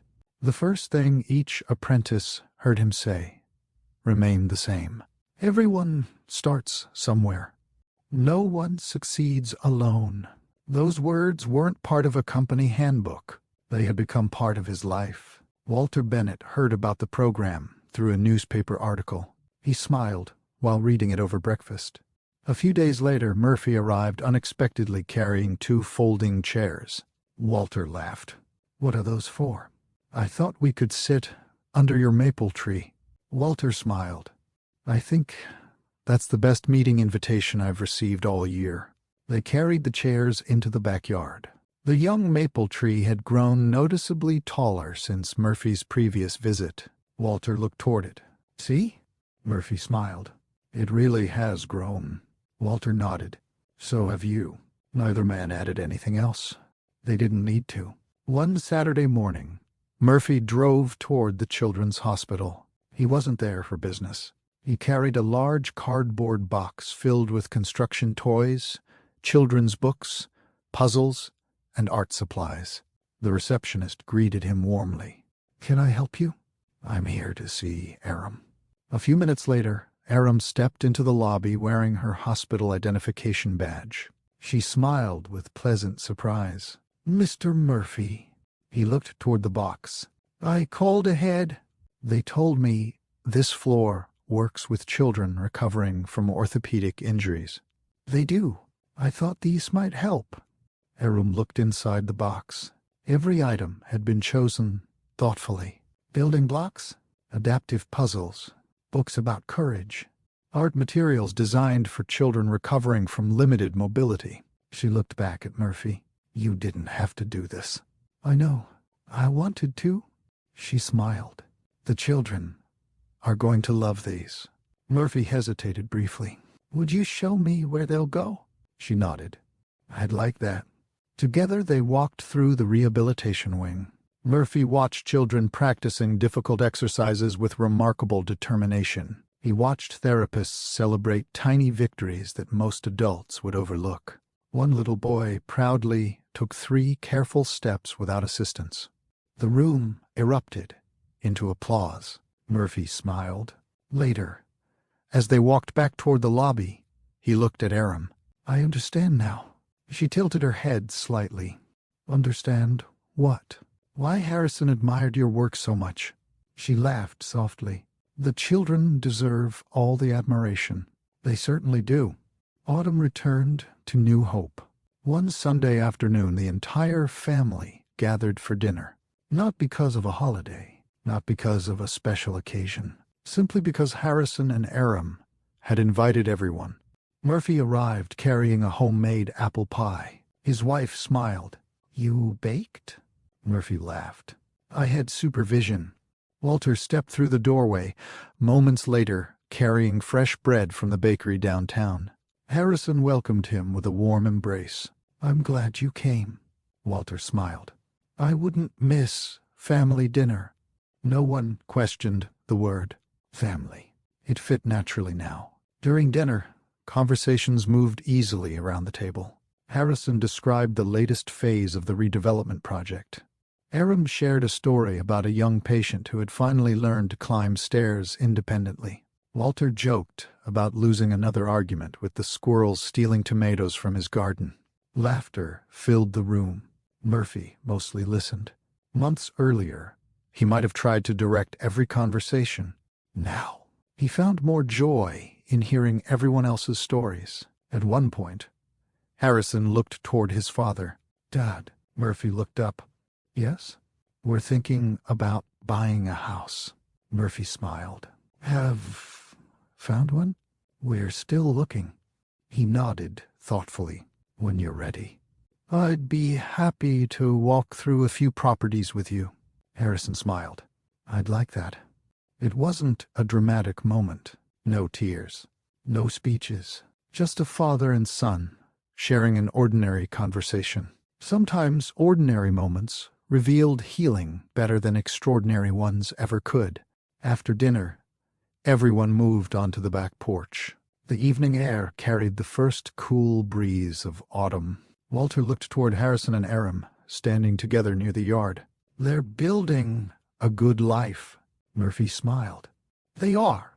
Walter glanced toward him. And? Murphy followed his gaze. For a long moment, he simply watched them. Then he walked across the yard. Harrison and Aram turned as he approached. Murphy looked directly at Aram. This time there was no audience, no microphone, no public expectation, only family. He smiled, a genuine smile. Aram. Yes? He took a slow breath. I welcomed you far too late. He paused. But I'd still like to say something. She waited quietly. My daughter. His voice carried quiet warmth. Welcome to our family. No applause followed. No one else interrupted. The words didn't need witnesses. They only needed to be true. Tears gathered in Aram's eyes. She stepped forward and embraced him. Murphy returned the embrace without hesitation. When they stepped apart, Harrison quietly smiled. Walter watched from the porch. He closed his eyes briefly, offering silent gratitude for a promise finally fulfilled. Months later, the apprenticeship program welcomed another group of young workers. The Children's Hospital continued helping families rebuild hope, one small victory at a time. Harrison and Aram settled into their first home together, filling it with laughter, kindness, and the quiet routines that make a house feel alive. Walter continued tending his garden beneath the growing maple tree. Murphy often visited him without needing a reason. Sometimes they talked. Sometimes they simply shared coffee in comfortable silence. Neither considered those afternoons ordinary. They understood how precious ordinary days truly were. One act of kindness inside a hospital waiting room had changed 4 lives. It saved a frightened father from carrying a burden he couldn't bear alone. It gave a little boy the chance to grow into a man of integrity. It reminded a proud businessman that success means very little if gratitude disappears along the way. And it welcomed a remarkable young woman into a family that eventually learned character is never measured by wealth, status, or appearances. It's measured by the choices people make when kindness costs them something. Because the greatest legacy anyone leaves behind isn't found in bank accounts, buildings, or business achievements. It's found in the lives made better simply because they crossed your path. Thank you for spending this time with us here at Hollow Creek Chronicles. If this story touched your heart or reminded you of someone who chose kindness when it mattered most, we'd love to hear your thoughts in the comments. Don't forget to like this video, subscribe to the channel, and join us again for another story that reminds us what it truly means to be human. Until next time, take care of yourselves and take every opportunity to pass kindness forward.